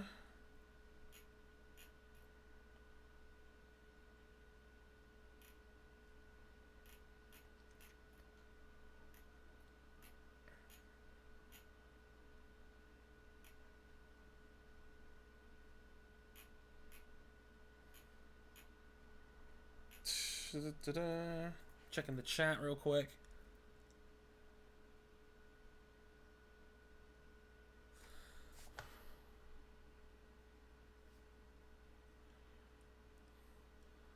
Oh, yes, been 2019, yeah. And yeah, as Charles pointed out, Chase is aiming for 25 a year.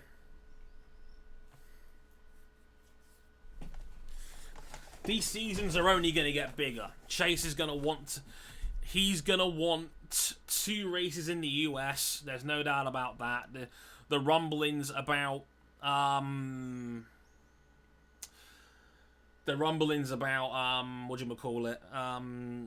Miami are still going to go on for a little while. They're not ready yet, but they are still actively looking for a site. They're tapping into Vietnam. They've gone back to Zandvoort. They're going to get bigger. There's no doubt about that. And if, like, we're already somewhat at breaking point with F1 teams, I've always said it, like, teams don't like the burnout, and McLaren said when they were at 20 races a year, they'd have to consider getting a second crew if they went beyond 20 races a year. This season's going to be shorter, but next year, if the schedule remains as is, it's going to be 22 Grand Prix. And 22 is bonkers. And they haven't even thought about adding that second American race yet. And they want that second American race because Chase wants to grow the sport on what he considers to be home soil. So, you know, it's easier for drivers now to rack up appearances because now 5 seasons in a sport is 100 Grand Prix. When it used to be 5 years was 80 to 90 Grand Prix, depending on how big the seasons were. It's crazy. Random question, Vic. Where was it? I went out on that walk the other day. Oh, my Instagram. That was Blackrock County Park, I think it was. I'll get you the proper name because it was my colleague Susie's idea for me to go there. It was Black Park County Park. I think it's also like a zip line sort of adventure playground place as well, but obviously those elements of the park were closed for obvious reasons during the downtime. It's over in Slough, so it's like 20 minutes by car from, not even 20, it's more like 15 minutes away by car off the A40 around Uxbridge sort of area from where I was. My mate Susie dropped me off and then picked me back up again. What I found funny about that more than anything else was that while the imagery was nice, the only people that gave a shit were people that were sliding in my DMs saying, "Dre, are you dating her now?" And I'm like, "Oh, for the love of God." Something boys and girls can't be friends, etc, etc, you know. So like, one of my other good mates texted me saying, are you seeing her, basically? And I'm just like, no. And, you know, my former partner was on there like, "Oh, nice 2 meters, Dre." And then my other work colleague Luke was like, "Are you a thing?" And I'm just like, oh my God, make it stop. But, yeah, I thought that was quite funny. But yeah, that was the park, in case you're curious. That was cool. Checking the chat. But yeah, for the record, no, I'm not seeing the person in my pictures. She's got a partner in her own right. Because I know people have asked me about this. People seem to be very curious about my love life because of I think it's because it's the one thing I kept secret over the last few years when I was, well, not secret per se, but something I didn't really talk about openly very much.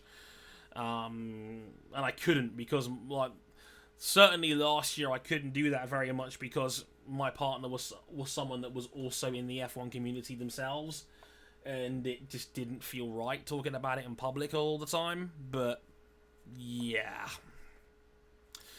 thought that was quite funny. But you know, yeah, Max has done over 100 races. Yeah, absolutely right. Macau, etc., etc. Yeah. No, Ralph, not been to a race before. Yeah, yeah, I know what you mean, Vic. Vic's dealt with that way too much. Yeah, people talk, man. People talk. Honestly, it's not that I was uncomfortable talking about it. It was more the fact that I wanted to respect my other partner's privacy, so I didn't want to talk about that sort of thing in public very much, you know? So I wanted to respect that wish by not bringing it up in public very much. That's all it was. If people wanted to talk about details, they could ask the other person rather than me, and I'm a big believer in consent, and I didn't really want to go down that road on somebody else's jurisdiction.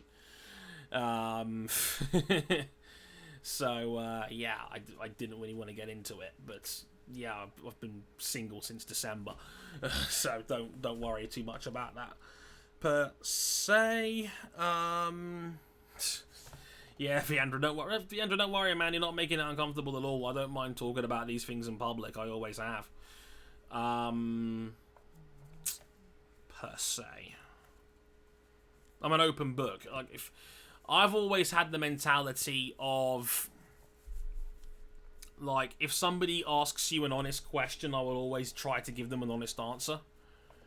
And I haven't got anything to hide, so, you know, it is what it is. Favorite piece of F1 memorabilia? Ben asking, probably my collection of mini helmets. You probably can't see them, but if you look up at the top left corner of your shot, there's a lot of them up there. There's one, you probably saw the Vettel one earlier. Back there. That's the 2016 one, I believe, back there. There's a couple more on my desk. See if you look at the other end of the bottom. There's a Vettel one there, and there's Lewis Hamilton's 2021 there as well. Probably them, if I had to guess. Or suggest, in case you're curious, because I didn't mention it. This is Hamilton's one he wore from the Silverstone Shakedown, done by Bell a couple of months ago. It's very pretty. I haven't bought one of these in ages, and I got one here.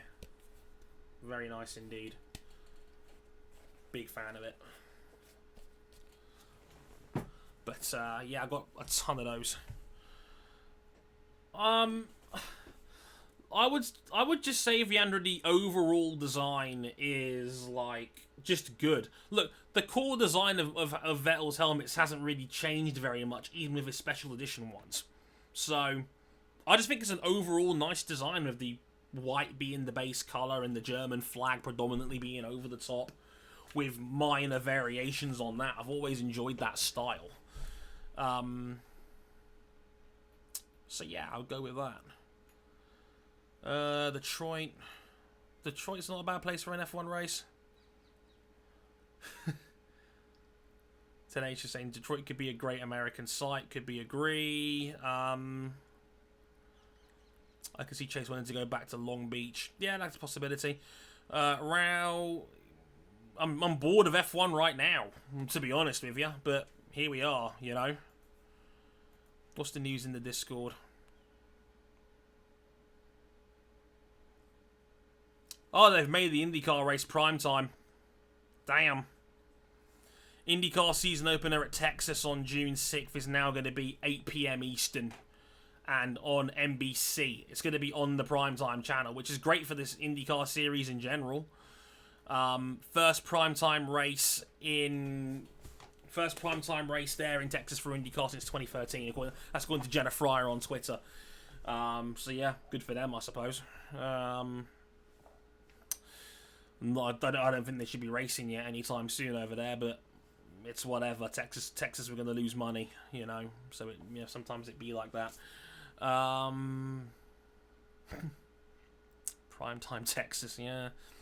Vettel 2013 for me. 9 wins in a row in the second half of the season was ridiculous, and might not ever be topped again. Warwick, favorite cartoon as a kid. Ooh, good question. Probably Yu-Gi-Oh! I was a massive Yu-Gi-Oh! Fan as a kid. Still am now, really, to be fair.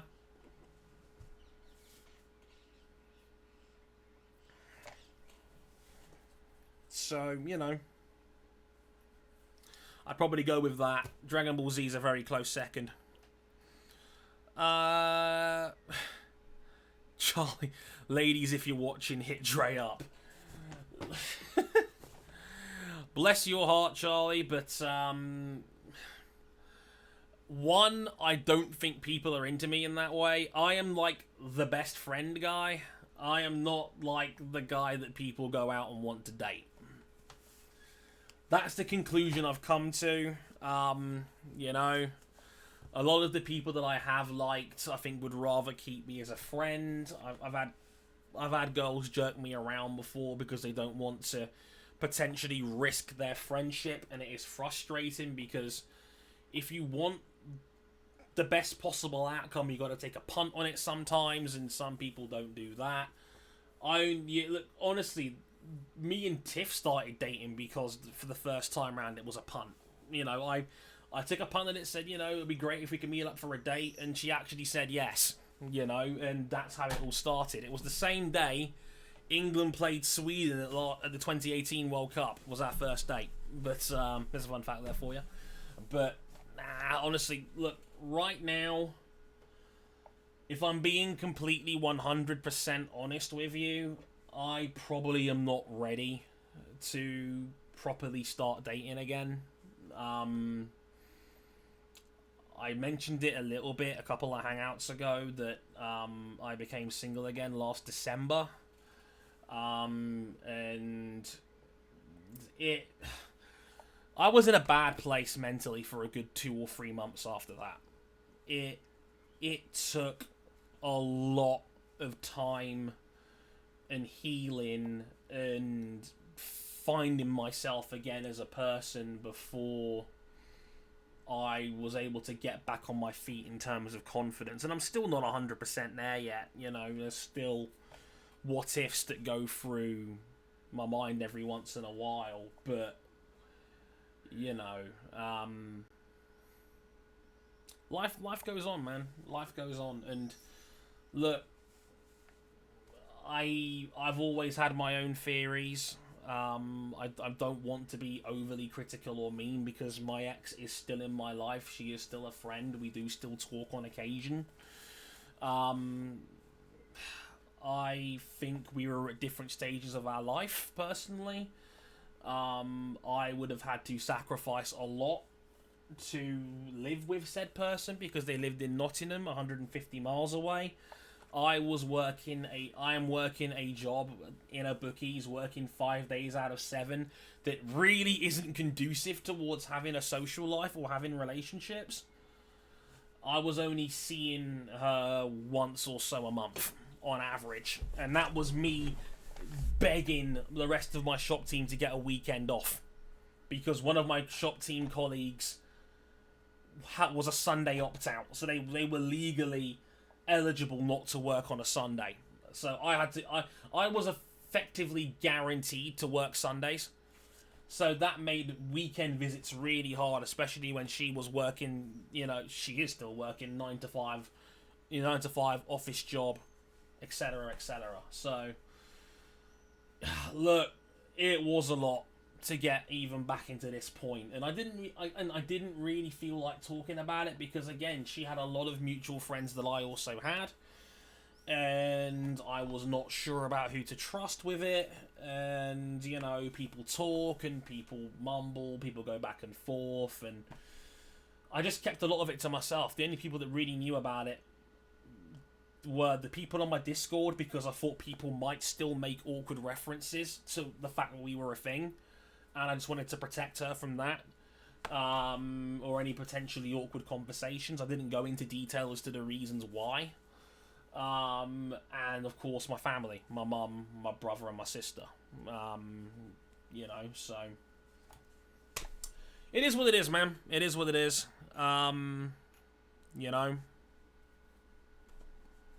But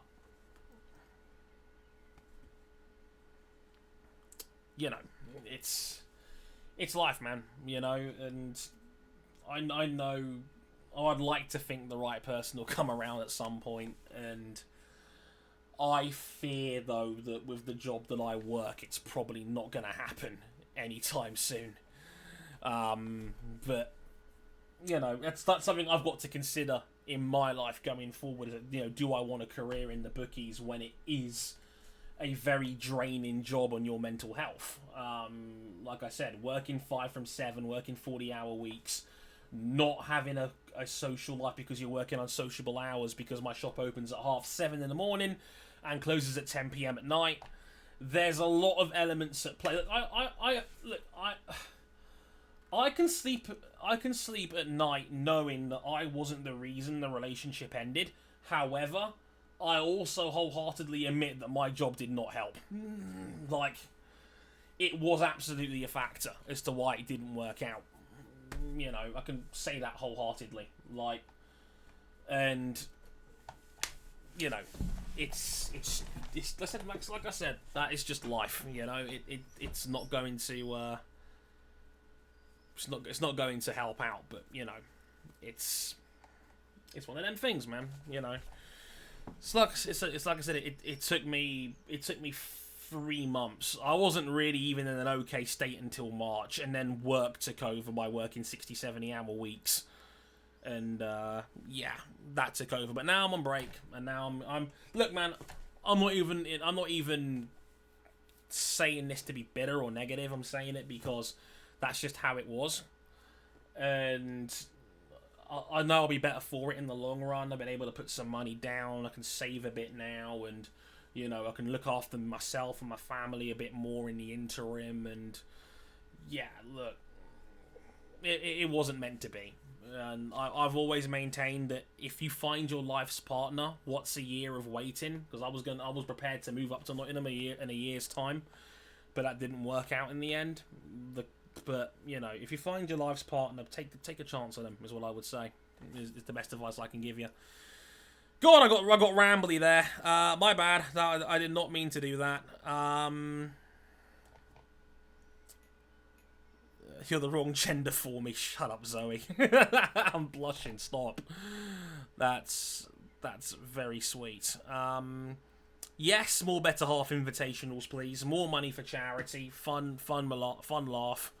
It is what it is. It's how it's marketed. That's great as far as I'm concerned. Valid though, Dre. That's appreciate that, man. No, that's nice of you.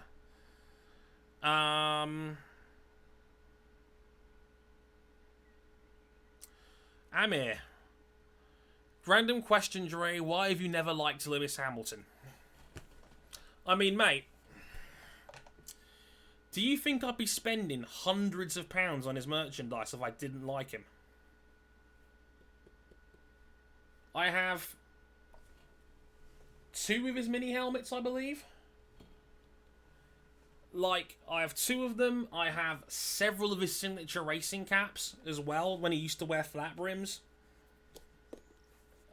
It's not that I don't like Lewis Hamilton. I don't know who told you that or what gave you that impression that you thought that I didn't like him. Look, I will say this. Lewis is not flawless by any stretch of the imagination.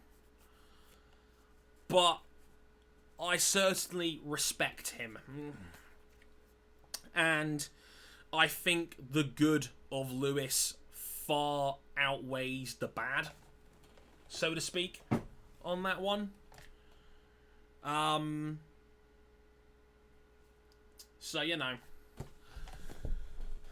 I mentioned it on Twitter earlier because I know someone on Twitter mentioned that, you know, that Lewis is, you know, Lewis was one of the guys out there. And I was like, well, look, I'm trying to find it now on Twitter, actually. Give me a second. Yeah, like, it was someone on Twitter that said that, you know, Charles seems to get, like, Charles got, like, almost universal approval and love and appreciation for getting the Giorgio Armani sponsorship he got the other day, and, you know, him getting to film a movie, a short film, and, you know, getting a lot of mainstream endorsements. And Lewis got plastered for it. And I said on Twitter, we know exactly why Charles Leclerc got universal approval on it and Lewis Hamilton didn't. I have always put my heart on my sleeve when I say this, and I don't say it to be controversial on purpose or to say it for clout.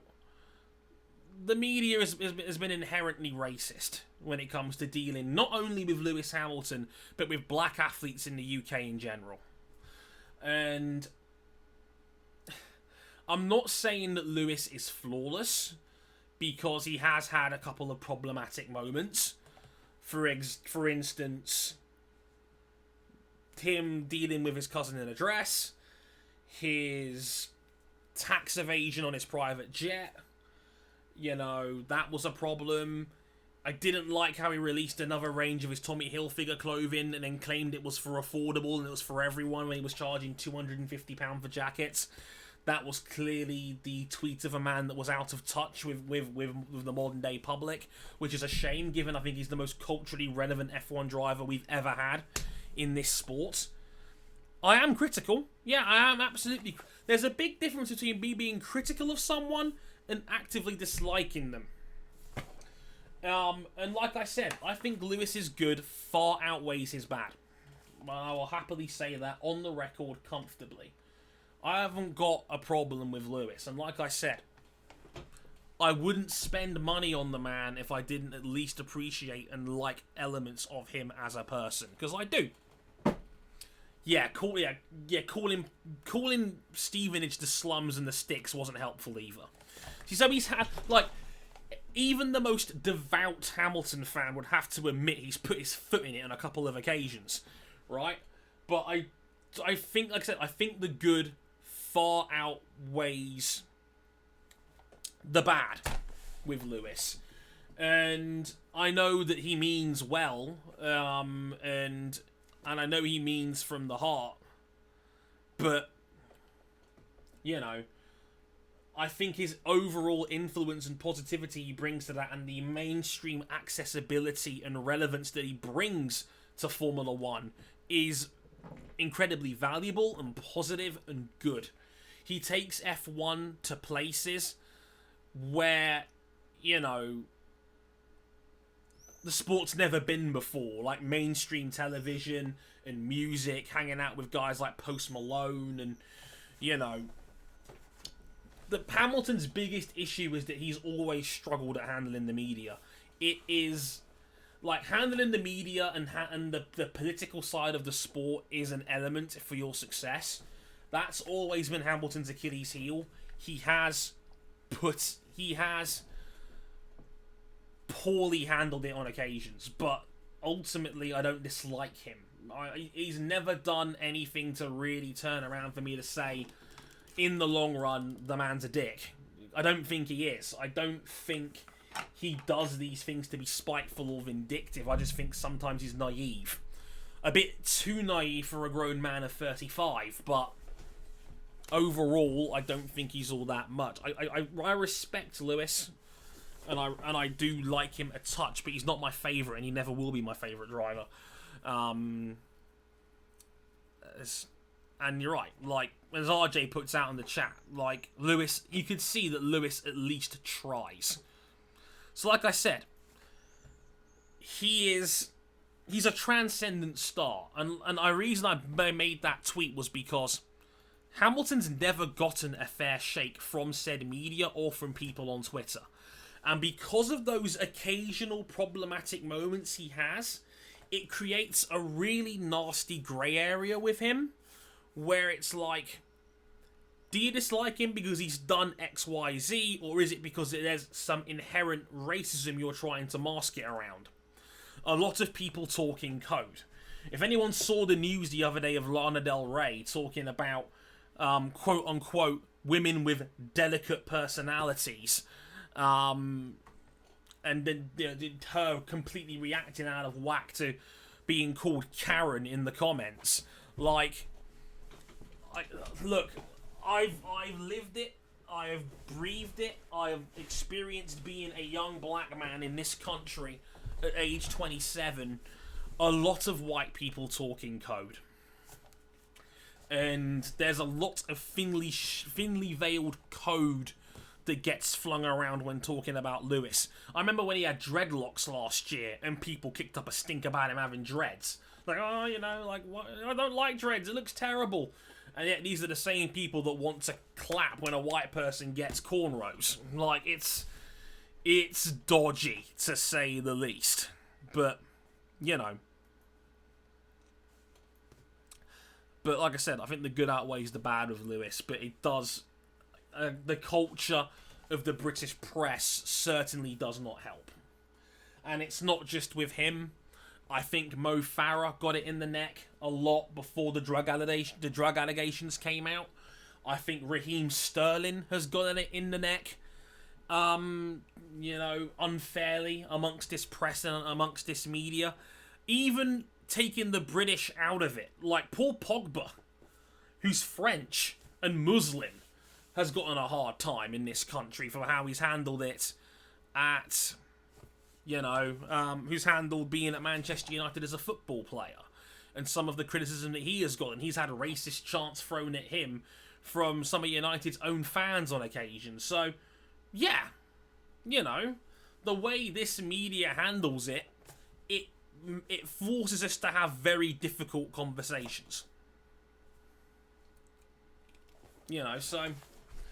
The way the British media handles it does not help, to say the least. So, you know, please don't say I dislike Lewis when it's simply not true.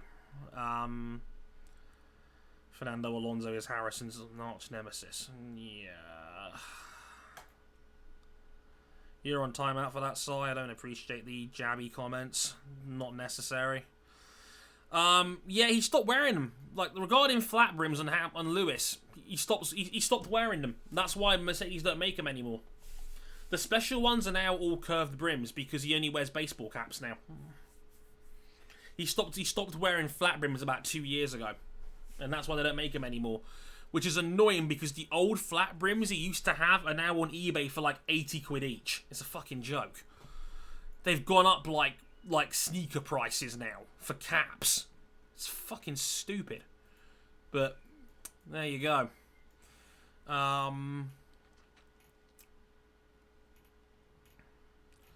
Yeah, if you want an example of Sid, of about Raheem Sterling being taken out of context, Raheem Sterling got a tattoo of a gun on his leg, and this was when Piers Morgan, who hosts Good Morning Britain in the UK and is one of our country's most prominent journalists, like, basically came out and said, "Oh, what sort of gun control message are you sending out by having a tattoo, like having a gun tattooed on your leg?" To which Raheem Sterling had to give context by saying it's a tribute to his dad, who was shot in this country and killed. That's the reason why he had a gun as a tattoo on his leg. It was to honour him. And Piers Morgan took it out of context, and it was like, well, you're endorsing gun control if you have that tattoo. That's just one of the examples of Raheem being taken out of context, and basically Raheem being used as a shield for Morgan to prop up more talk about gun control, or to talk about race in this country, which has always been a tricky subject for us British media to get around. We are not ready to have those sorts of conversations on an F1 level, you know? So, yeah, the only one that seems to have gotten away with it, as Miles makes a good point, Anthony Joshua. For some reason, Joshua's dodged that bullet, and I don't know why. Maybe it's just sheer dumb luck. Maybe it's because boxing just isn't as mainstream as it's been in previous years, even if it's making as much money as it ever has. So, yeah, for some reason, Joshua hasn't seemed to have gotten that. And it's weird. It's a very good point there, Miles. I didn't consider that. Maybe because Joshua is so squeaky clean, I guess. I don't know. I'm speculating here. I'm spitballing, but the most controversial he's really been was when he called Lennox Lewis a clown in a documentary, and I know Lennox Lewis is one of our great sporting athletes here, and generally largely respected amongst the sporting community here. So maybe that's about as far as it goes. And again, Joshua didn't really get plastered for that. But then again, does anybody really get cancelled in boxing in general, given how Tyson Fury is now arguably its biggest name, and how problematic he has been in previous years?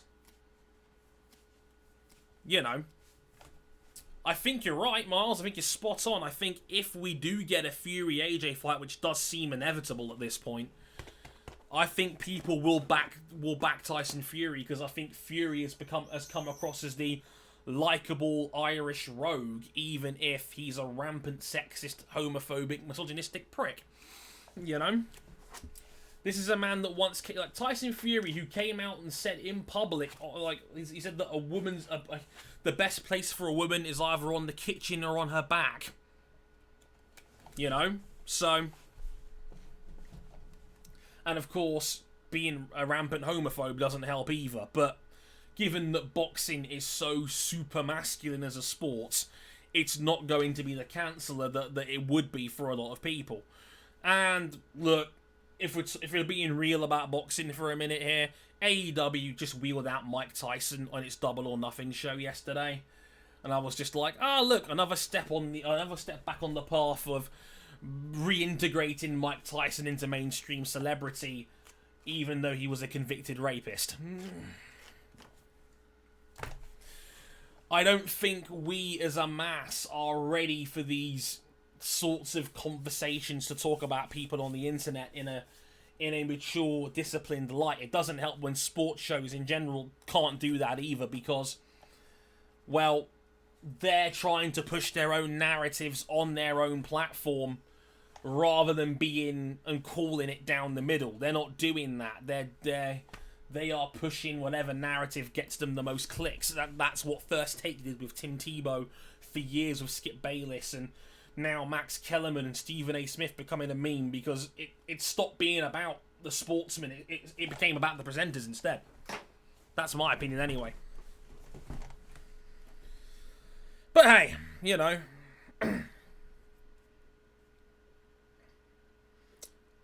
AJ's in a very weird situation, particularly with the drug dealing past, which people ignore. I didn't even know he was... Is he dealt drugs before, Lewis? Honestly, didn't... Honestly, if he has, then he's done a very good job of patching that up. Because, again, drug dealing is another conversation we Brits are not ready to have from a cultural standpoint. Because for a lot of people, you know, a lot of people on the streets in this country, particularly people of colour, drug dealing was the only way they had. You know, but again, I don't think people are ready to talk about that. I grew up in Wembley, it wasn't so bad. I've worked in Hayes, I know people that have dealt drugs for years. It is not as simple as, oh, these guys are just cretins. It is a cultural problem that a lot of these people don't want to talk about on a mainstream level. Certainly. Why would I listen to the testing new internet booster hangout on my ears blessed with the old sex noises from years ago? Yeah, I got pranked on it one time, JCR. Simple as that. Racism in Britain is such a deep-rooted issue woven within the fabric of society that it's going to take a hell of an effort to change that, and the last few years have highlighted that more than ever. Yeah.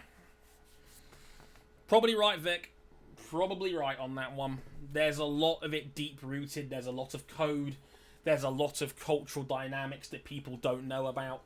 And whenever people talk about this, when it comes from someone who's black, you get accused of virtue signaling, which is all just bullshit. But, you know, again, I don't think a lot of people in this country are ready for that sort of dialogue, personally. The guys like a Carla that will show up on Question Time are seen as radical. You know, if that's deemed radical to these guys, then it's never going to work out, you know? Undisputed... Yeah, Rajay, we are on year 25 of the Mike Tyson image rehab tour. Oh, look, man, that tour finished, RJ. The man was selling out theatres, telling the story of his career and life. You know, like, the rehabilitation is complete. We kind of like Mike Tyson again. I've said it for years. Like, every time he does some training exercises or talks about his career, it gets blown the fuck up on social media. Especially Facebook. Especially his old fights. People love talking about Mike Tyson, but they want to conveniently ignore the rape. It's obvious, you know? Like, we talk about race when it comes to dealing about that and F1 drivers. We can't even talk about sex work amongst this community after what happened with Erica North earlier this week. We're not even ready for that. Forget about a conversation about race. Sod that. We are not bloody ready for that discourse, man. I would love to talk about it on public in greater detail. But I can't because I know it would go toxic within half a second. You know? And Zoe, you're absolutely right. The culture of athletes and inheritance. You're absolutely right. You know, Andy Murray being chief example. You know, a classic case of he's Scottish when he's shit, but he's British when he wins. You know, we started claiming them whenever they started doing well. Like, you know, Sir Chris Hoy. Look at that great British athlete right there, you know. Or Geraint Thomas, that great British athlete, even though he's Welsh. Or, in this case, half the England cricket team, who at one point we were literally pillaging South Africa for talent, for guys like Kevin Peterson and Andrew Strauss and Jonathan Trott. You know, it's kind of crazy in that sense, but, you know, from a cultural standpoint, we Brits are arrogant as fuck when it comes to dealing with this, and we don't want to have those hard conversations about who to claim, who is ours. You know, again, Mo Farah, prime example. He's one of us. He's a Brit. They'll cheer for Mo Farah, but they can't wait to get rid of the immigrants. They'll vote for, you know, they'll march for the National Front. But yeah, Great Britain, have the Somalian run for us. We ain't ready for that sort of dialogue. Trust me. Because there would be a lot of people that would be looking in the mirrors and being very insecure about the way they've acted as fans themselves. Trust me. Trust me on that. We ain't ready for that. Well, Lewis said he got caught with weed and was on tag, but I'm a big fan of him, and he spoke about it for the Vladimir Klitschko fight. I might have to check that out, actually, Lewis. I did not realise that. I didn't realise he was dealing weed. And let's be real here, man. Like, weed should be legal anyway, man. Like, if he was dealing weed, then I do not judge a man for dealing weed. Like, weed should be legalised as far as I'm concerned. It has genuine medicinal and health benefits. If you want to sell it, just fucking tax it to a minor degree. You know, if like, I still find it weird we're in this goddamn country where there's a vape shop every 50 yards, but weed is apparently the devil. That's what I find fucking crazy.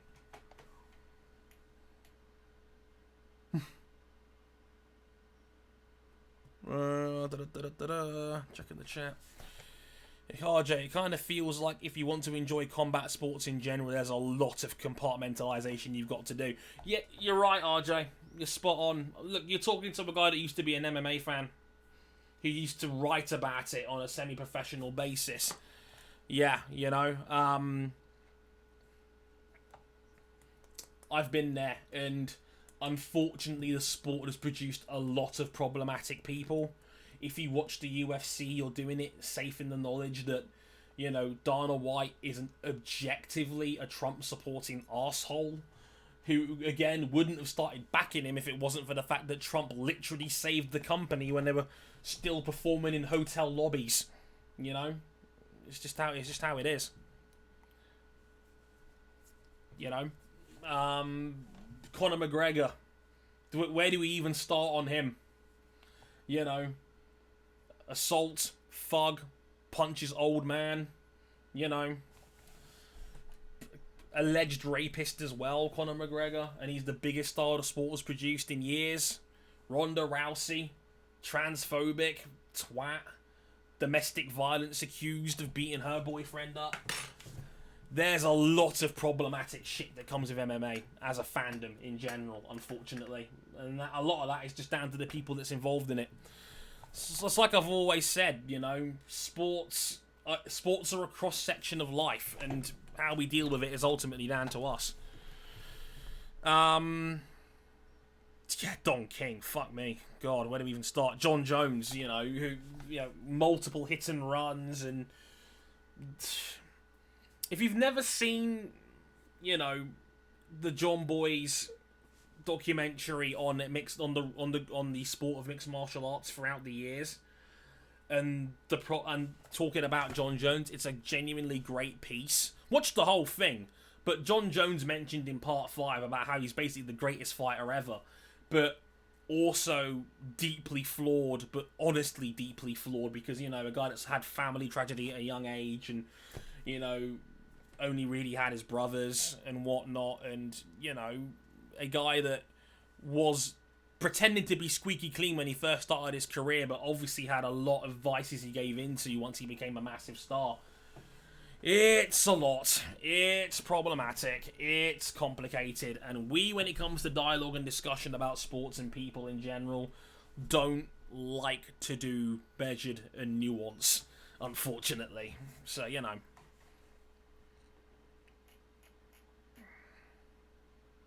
Yeah, you mentioned it, RC, and Priti Patel clamping down on immigration when she's an immigrant herself. It's gatekeeping shit, mate. It's gatekeeping, you know? Hi, James. Nice to see you, man. I know you mentioned, like, Jones has got all the God-given talent and abilities to be the best ever. He probably is the best ever, James, by all accounts, you know? What makes me sad is that he fought again the other day at UFC 247 and he made 500 grand for it. That's nothing in the grand scheme of combat sports. For all the talk about saying that boxing is dying, Canelo made $35 million when he fought last year. 70 times more than John Jones did at UFC 247. I know a lot of that is corporate greed from the UFC itself, and I'm not condoning what John Jones has done outside of the octagon, but, you know, he's made his money and he could retire tomorrow as the best ever, and that's just it. What he did didn't really affect him in the cage that much, because he eventually beat Cormier twice in the end anyway, even if one was overturned due to him having negligible traces of drugs in his system. You know, the man fucking beat Daniel Cormier while on coke. Man's the best ever. Like, you know, there's no getting around that. Even though, you know, the only other guy in that discussion is probably GSP, but it's whatever. And yes, wipe out every non-violent weed-related charge. Let's not fucking play down any hemp-based product either. Look, man, I saw hemp used on Bake Off a few years ago, and I thought that was the funniest shit ever. I was like, my man's baking a weed cake! I thought that was funny as hell.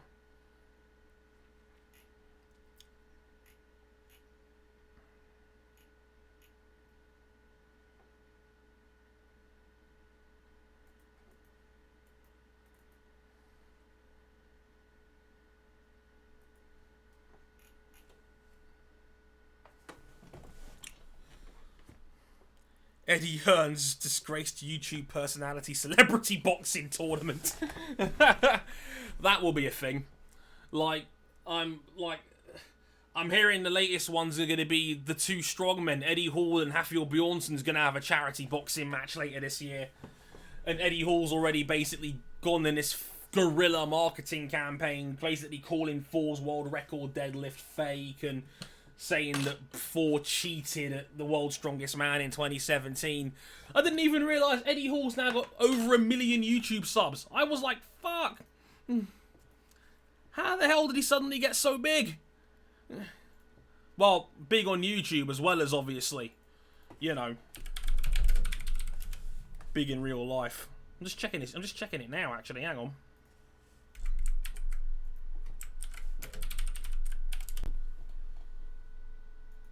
Eddie the Beast Hall. YouTube. 1.18 million subscribers. Holy shit. So yeah, apparently he's going to get into a charity boxing fight with Hafthor Bjornsson later this year, so that should be funny. And look, it worked. Yeah, look, James, I completely agree. Both of those dudes will gas within 30 seconds. With that much muscle going around, you need blood to feed that. It's going to be even worse than when Mariusz Pudzianowski tried to fight in MMA. But yeah, like, yeah, the boxing thing, man. I mean, shit. Yeah, in case you're wondering, Miles, yeah, Eddie Hall was the world's strongest man in 2017. He won the world's strongest man competition. It's one of those niche sports I've always loved because it's on Channel 5 every year. But he was a former world's strongest man. Hafthor Bjornsson won it in 2018. And there's always been beef between them, basically. So, yeah, basically. I did see H3H3 versus Keemstar getting into beef as well, and I'm just like, look, who fucking cares, okay? Keemstar is a racist piece of shit that everyone's gotten away with it. I would love nothing more than Ethan to knock out Keemstar in a charity boxing match, but it's just more money for these dickheads' bank accounts. So it's like, do I really want to endorse this? You know, it's just everybody wants to make money on like, controversy creates cash. You know, so it's hardly a shock that we're now getting more of these celebrity boxing matches getting put down. Because everybody involved can make money. Eddie Hearn used to hate the concept of them until he saw the numbers as to what KSI and Logan Paul did the first time round, and then he was like, oh, yes, great, this is fantastic. Think of all the money we'll make. I personally think there is a big law of diminishing returns on that front. But, again, what do I know? I'm not a marketer. Hello, Tony. Good to see you. Hello again, Kelly. But that... Yeah, James, I mean, he's never going to go away. Like, look, the man's a dickhead. We all know the man's a dickhead. But, like, that's never going to change. Like, nothing will cancel Keemstar less than maybe people find out he has child porn on his computer or something. The man was openly an N-bomb dropper, and he's still one of the most influential YouTubers on the platform. Just like PewDiePie was when he dropped an N-bomb on stream. It doesn't matter. Like, people want to talk about, we cancel people, we cancel everybody. This bullshit. Cancel culture does not exist. Our attention spans as a humanity at large are too short for that to ever happen. It's never, like, those sorts of people will always get away with it, because now the mentality is when someone does something controversial or stupid, they'll either say, sorry you were offended, or they'll say nothing, wait a week for it to blow over, you know, have the heat die down, and then they'll come back and act like nothing happened. And then they'll be fine, because the people that will stick by them will continue to stick by them. You can apply that to a lot of things in life right now. Like this government, for instance. The US, for example. And it goes for YouTube as well. I've always said it. Cancel culture is a fucking myth.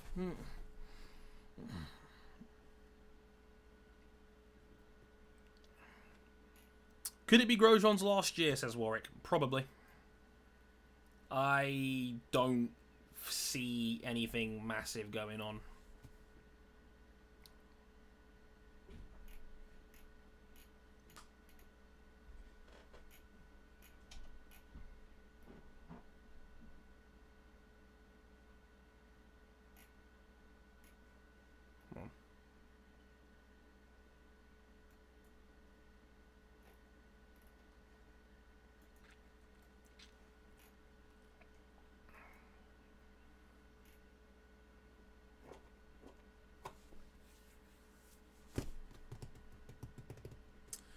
Hi again, Kenny.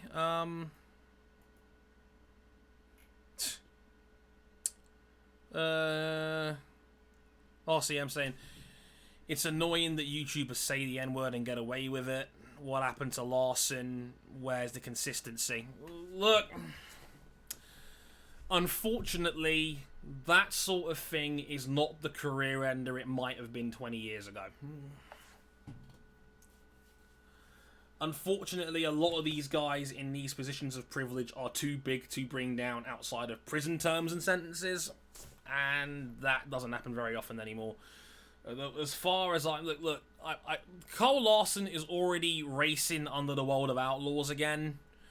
NASCAR will eventually lift his suspension after he does his sensitivity course, and he is far too talented not for another team to take a shot at him. If sponsors are willing to back him and give him enough money to see him drive a car in NASCAR again, he will be back. I personally don't give a shit if he is or not, but I fear the way America is, the way sponsors are, the way licenses are, and the way we are as a public are, someone will take a punt on him because he's too talented. He's talented enough where people will consider it. If it was a backmarker, if it was, for example, if it was someone in F1, like Robert Kubica, with ignoring his past, and he didn't have big-time sponsors while driving for Williams, and he dropped an M-bomb, he'd be done. He wouldn't come back. Larson is someone that would be the equivalent of an upper midfielder and super talented. There's a lot of teams that need someone of Larson's talent within their units that could benefit from having him in their team. And the moment that mentality is around, someone will take a punt on him. Should they? Probably not. But unfortunately, teams will take that PR bullet to take a punt on someone like that. It's inevitable.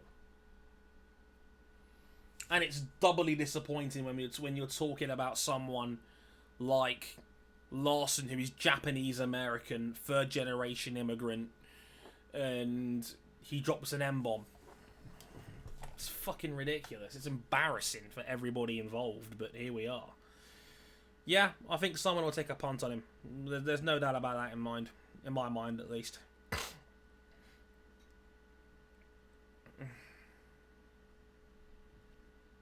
But, yeah. That's sport for you.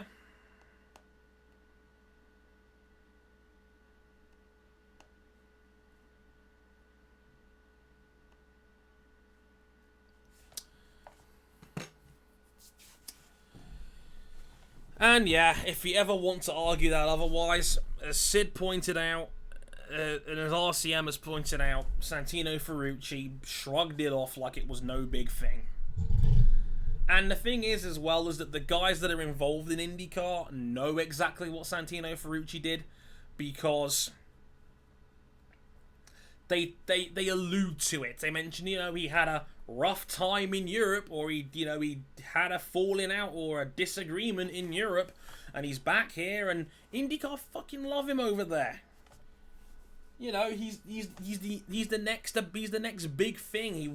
He was good on the ovals. He dodged a few crashes, and everybody fucking dropped their pants for Santucci the moment he came over there. And it was a joke. It was always a joke. But he got away with it because America are not as big into being anti-racist in a lot of places compared to other countries.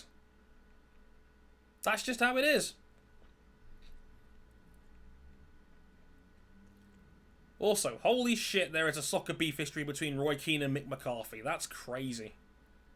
Way to go, SB Nation.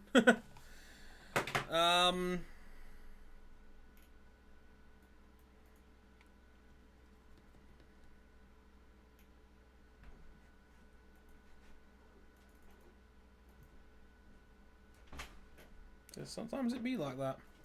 What's up, mate? Yeah, I've seen it, yeah. I just noticed it myself. I'm like, really? Mick McCarthy? Yeah.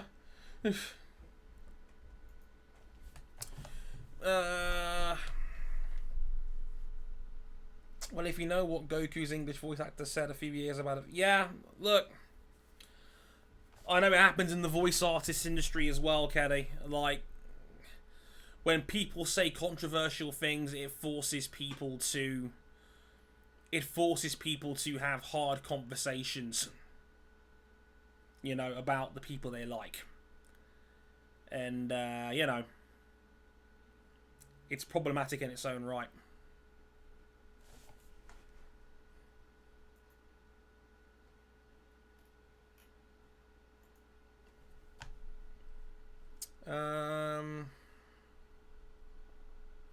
Mayor Hinchtown got shafted. Yeah, kinda, sorta. Oh, no, Miles. I'm not honest. Honestly, I'm not. I know what McCarthy and Keane did when they had a bust up in 2002. I'm just surprised an American channel like SB Nation is featuring a soccer feud. They don't do that very often. So that's why I thought it was a surprise, that's all. Oh, and Lewis is here. Hello, mate. Nice to see you. Honestly, I'm starting to get hungry, so not too much longer. Maybe 1:45. So let's say another 25 minutes or so. Because I'm hungry. I'm still waiting on that. I'm waiting on that lasagna still.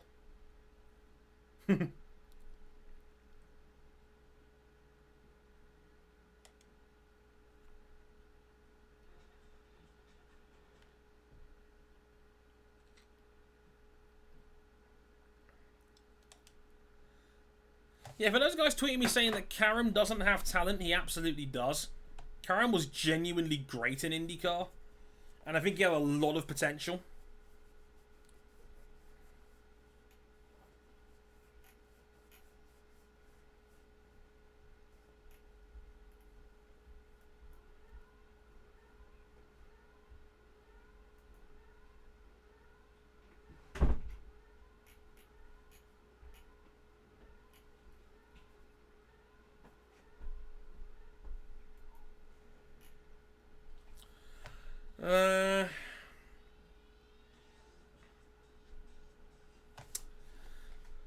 Yeah, Karam was more reckless in sports cars, is the impression that I get. Will Stefan ever get another shot? Maybe. Apparently Andretti owes him one when Stefan coughed up a seat for Fernando, so, hopefully.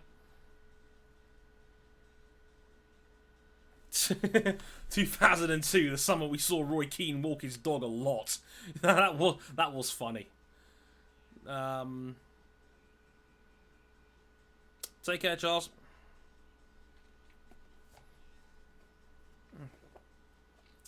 But yeah, Zoe's got it in one regarding Karam. Am I going to have porridge?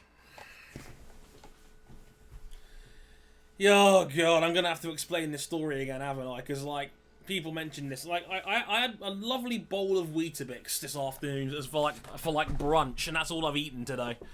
But no, there was an infamous shot of me on Instagram a couple of weeks ago with wet porridge under my armpits, because apparently it's really good for your skin. So I thought, this sounds ridiculous. Let me take the piss out of myself by putting a topless picture of me on Instagram with literally half sweaty, covered in wet porridge. Because stereotype, a lot of black guys have oily skin, and I sweat a lot under the armpit, so it can get quite dirty under there quite quickly. And apparently it helps. They found out on the podcast Discord earlier this week when I was recording an episode, and they immediately like, well, so Dre, when are you getting an OnlyFans account? And I'm just like, oh, for fuck's sake. So I thought that was quite funny.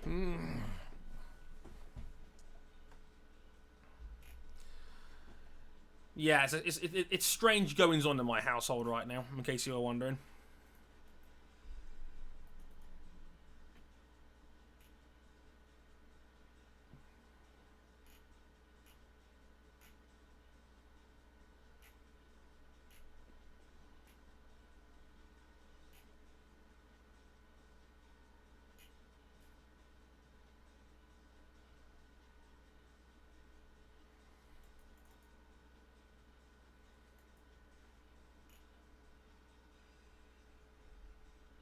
Just checking the chat. There is beef about Sage Karam in the chat. James Galantis asking who's getting the Pramac seat. If I had to guess, probably Jorge Martin. It's looking more and more like Jack Miller going to the factory team next year is a done deal, which obviously frees a seat up at Pramac. There's been rumblings for a little while now about Martin. I mean, I don't know if Pramac are going to gamble on a Moto 2 rider, but from what I've heard and from what I've read, Martin's top of the shortlist. But apparently KTM might want to keep him as well, because I know he's riding for them right now. But KTM's fleet of riders are stacked. Having Paul Espargaro, Brad Binder, Miguel Oliveira, and Ike Lecuona is quite the fleet. There might not be room at the inn for Martin unless they cut the cloner after 1 year, which would be harsh depending on results, but that could be interesting. If not, I know there's rumblings that Enea Bastianini is the other name on the list, and Bastianini is a solid rider. I don't think he's spectacular per se, but he ain't bad. Again, it depends on how big a punt you want to take on some of these dudes. Like, and Moto 2 could still be very interesting by the time the year shakes out. I think there's easily 12 to 15 guys in Moto 2 this season that could win semi-regular races. And if that happens, then, you know, so if that happens, then who knows what could happen next, you know? So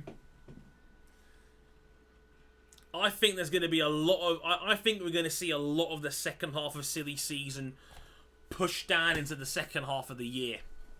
Because I think these teams are going to want to take a chance, and I think they're going to want to try and wait as long as they can to see how the riders play out on track compared to the guys they're scouting. I mean, it was talked about on my latest video I put out earlier this week, talking about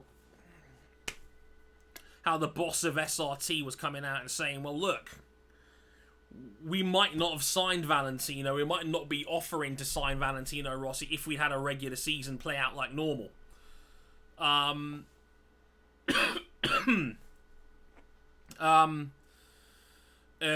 they said, well, because like they've given themselves a deadline of sort of August to sign someone to replace Fabio Quartararo, and they're saying because they can't really gamble on someone from Moto2 this year, like they have like Rossi becomes a better name because of experience's sake. They can't normally run him on. They wouldn't normally have ran him otherwise, but they have an option to do so now. But there's been no dialogue between them yet. I agree with Lewis. I think the number one name on the list for Moto2 guys right now should be Augusto Fernandez, who probably should have been right in the middle of the title hunt last season, and I'd argue was pound for pound maybe the second strongest rider in the class last year behind Binder. I still think Alex Marquez got a bit jammy in winning that championship last season. I think it was a very streaky season in Moto2 that year, and I think Marquez's streak of winning 5 in the middle of the season was probably what won it for him in the end, because he fell off a cliff at the end of the year, but got away with it, and now he's riding for Repsol Honda. It's amazing how these things turn out, but yeah. Oh, you got Misano tickets. Nice. I wouldn't say it's the same as Seb RCM regarding Valentino Rossi. I would say it's more of a case of, look, I don't think Seb is over the hill in terms of ability. I think Valentino Rossi's been in decline for a couple of years now. And I think it's gotten to a point where there's a case you could make that Rossi is no longer a viable number 2 or 3 option for Yamaha as a factory. I completely understand why Yamaha has gone all in on Fabio and Maverick. I think maybe not so much with Fabio, because I'm not sure about the consistency yet over a full season. But I think the upside on Fabio is now higher than what Valentino Rossi can put forth at age 41, personally. And, you know, in a perfect world, of course, you know, in a perfect world, Rossi would still get top billing. But I think Yamaha's made an investment in their future, and I think they've finally gotten around to realising, yeah, it's Maverick's team now. We're committed to Maverick. And then they go and sign another younger rider that arguably is even more talented than Maverick is on paper. Again, sport works in strange and mysterious ways. I don't think Seb is that over the hill like Valentino is. And to be fair, saying Valley is over the hill is only harsh in the context of Rossi when he is probably the greatest rider ever. And we're talking about Rossi in the context of finishing 5th and 6th. More than about him challenging for podiums and wins. Because it's now been nearly 3 years since Rossi last won a race. Like, the bike's not been great, but like it or not, Maverick's now somewhat better than him. And if you've got a talent like Fabio Quartararo, who had people like Ducati sniffing at him this past off-season, you've got to tie him down as best you can. At least that's how I see it, anyway.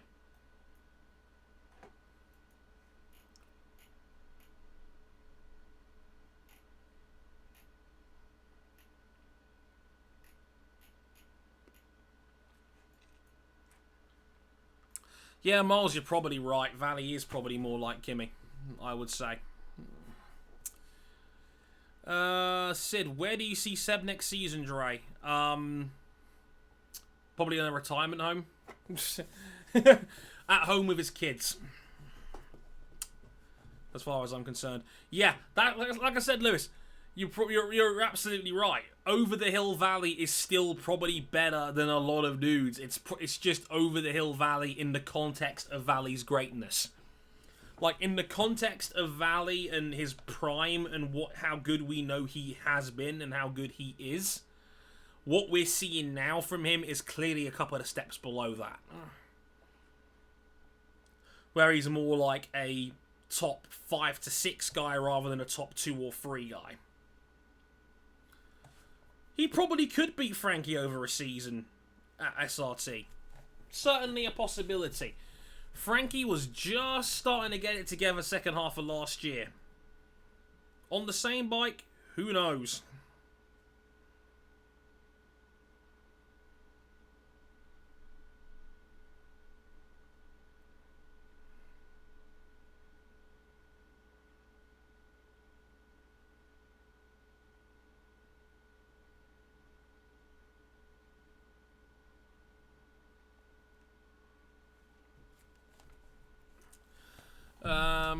Do you think Bottas goes to Renault? Not unless he gets the impression that Mercs are going to let him go at the end of next season.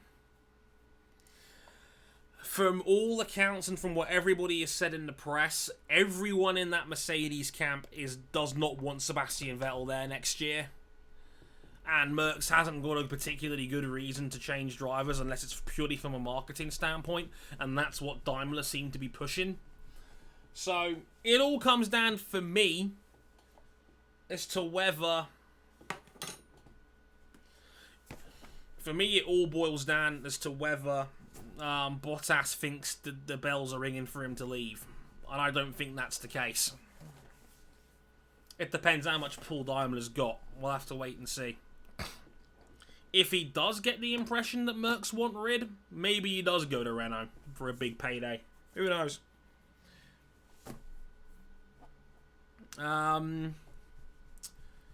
What on earth happened to Lorenzo, RCM? Well, it was that Ducati probably cut him too soon, and then he got hurt, and then Honda was an unrideable bike for him, and then he got hurt again. And then he couldn't get hurt anymore, and now he wants to ride as a wild card for Yamaha.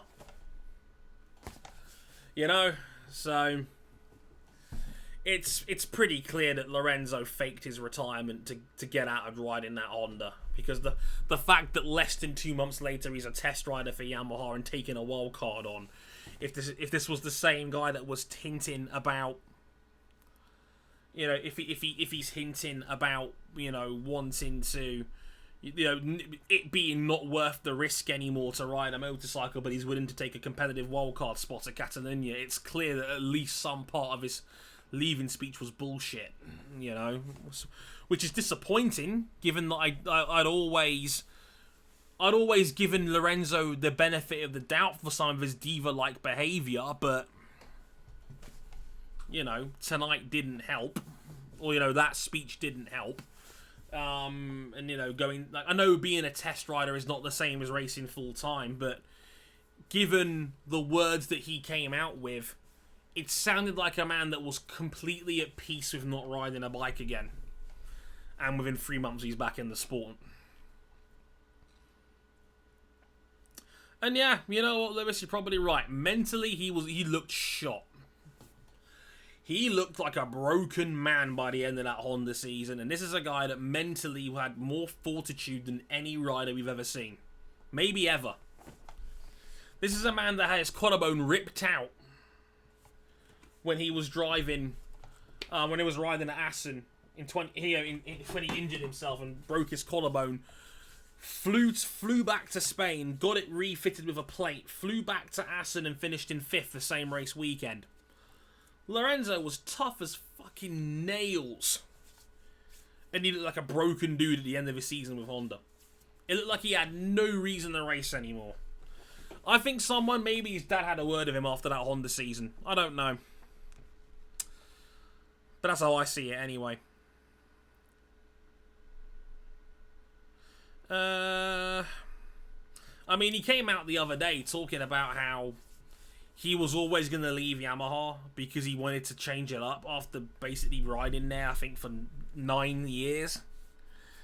I don't believe him. I always thought that Valentino Rossi accidentally drove him out of the team just because of their cultures and their differences. But, hey, there's a lot to dissect with Lorenzo that is worth its own discussion in its own right. Trust me.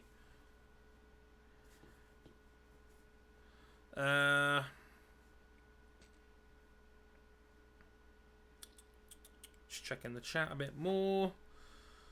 Do Mercs take George for 2021 or stick with Val? I talked about it earlier. Yeah, I like George Russell, but I don't know how anyone with any confidence can say how good he is.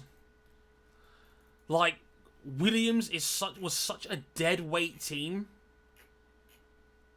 Like last year, they were so far off the rest of the paddock on a regular basis.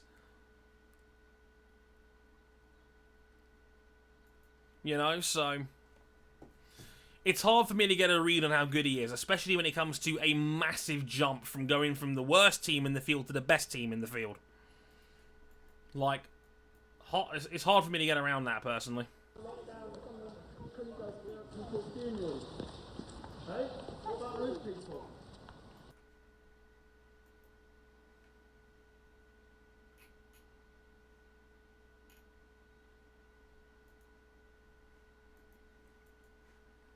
Diamond may want Seb, but if reports of Wolf resisting, I'm not sure they risk forcing Seb on the team and Wolf walking.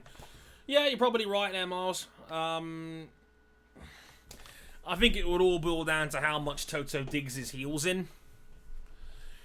Apparently, he's resistant to it. And again, I don't know how much of it is Wolf playing games of the press again, because we all know Mercs have had a knack of doing that before.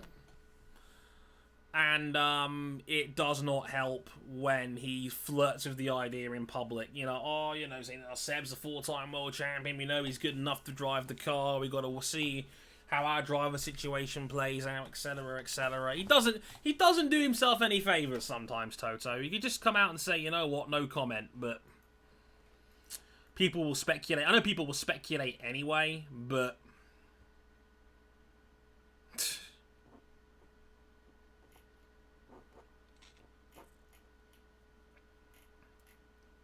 it'd be like that, you know? And yeah, you're absolutely right. RCM were always saying that, look, I don't trust Mercs with their young talent any more than any other factory does. Like I mentioned before, they messed up with Ocon, they messed up with Verline. This is the problem when you've got the best team in the sport, but also the team that hasn't really got a good reason to change a winning formula. So it kind of makes you beg the question, why have a driver academy if no one can sign your drivers and you're not willing to gamble on your own youth to put him in the big boy seat? I know they've said, oh, just buy a second team. Well, you know, if you're not willing to spend the money to buy a second team, then you can't help it. It's one of them things. Anyway, I'm going to get out of here because I'm hungry and I want to eat something and I'm tired. And, again, this was a surprisingly long... I went a bit longer than I planned. I was only going to do a couple of hours. I did 2.5 in the end, about 2:40. So I had a pretty good knock on that front. Again, you can find me on Twitter at Harrison101HD if you want to follow me on there. I'm on Instagram at Harrison101. There will be no wet porridge. I apologise in advance, ladies. I'm on Facebook.com/Motorsport101 as well. Follow everybody if you haven't already. There'll be more videos hopefully next week. I'll be talking about the last dance and I'll be talking about a motorsport version of that and who I think would fit well alongside that as well. That'll probably be in the middle of next week. Also, if you'd really like us, you can back us financially. We're on Patreon, patreon.com. /Motorsport101. Right now we're doing our next 2 episodes for Memorial Day weekend. Episode 241 and 240 and 241. Actually, 241 and 242. They are both available for just $1 on Patreon. So if you just join us, if you back us at any level, the minimum $1, you get those 2 episodes. Available right now. The episode 241 will come out tomorrow night, so do look out for that, where all good podcasts are available. We're available just about everywhere now these days. And if you want to read up on us about our stuff as well, we're on our website, motorsport101.com. But thanks everyone for watching. I hope you guys enjoyed it. Thanks everyone for hanging out. Do really appreciate it. I will try and get more of these in where I can. I'll probably be back in a couple of weeks' time for another one of those. But thank you guys for all watching along and listening on. That was a very interesting discussion. I had a lot of fun with it as well, as always. I am getting some shepherd's pie. I've been Dre. Thank you very much for watching, and I'll catch you guys soon. Sayonara.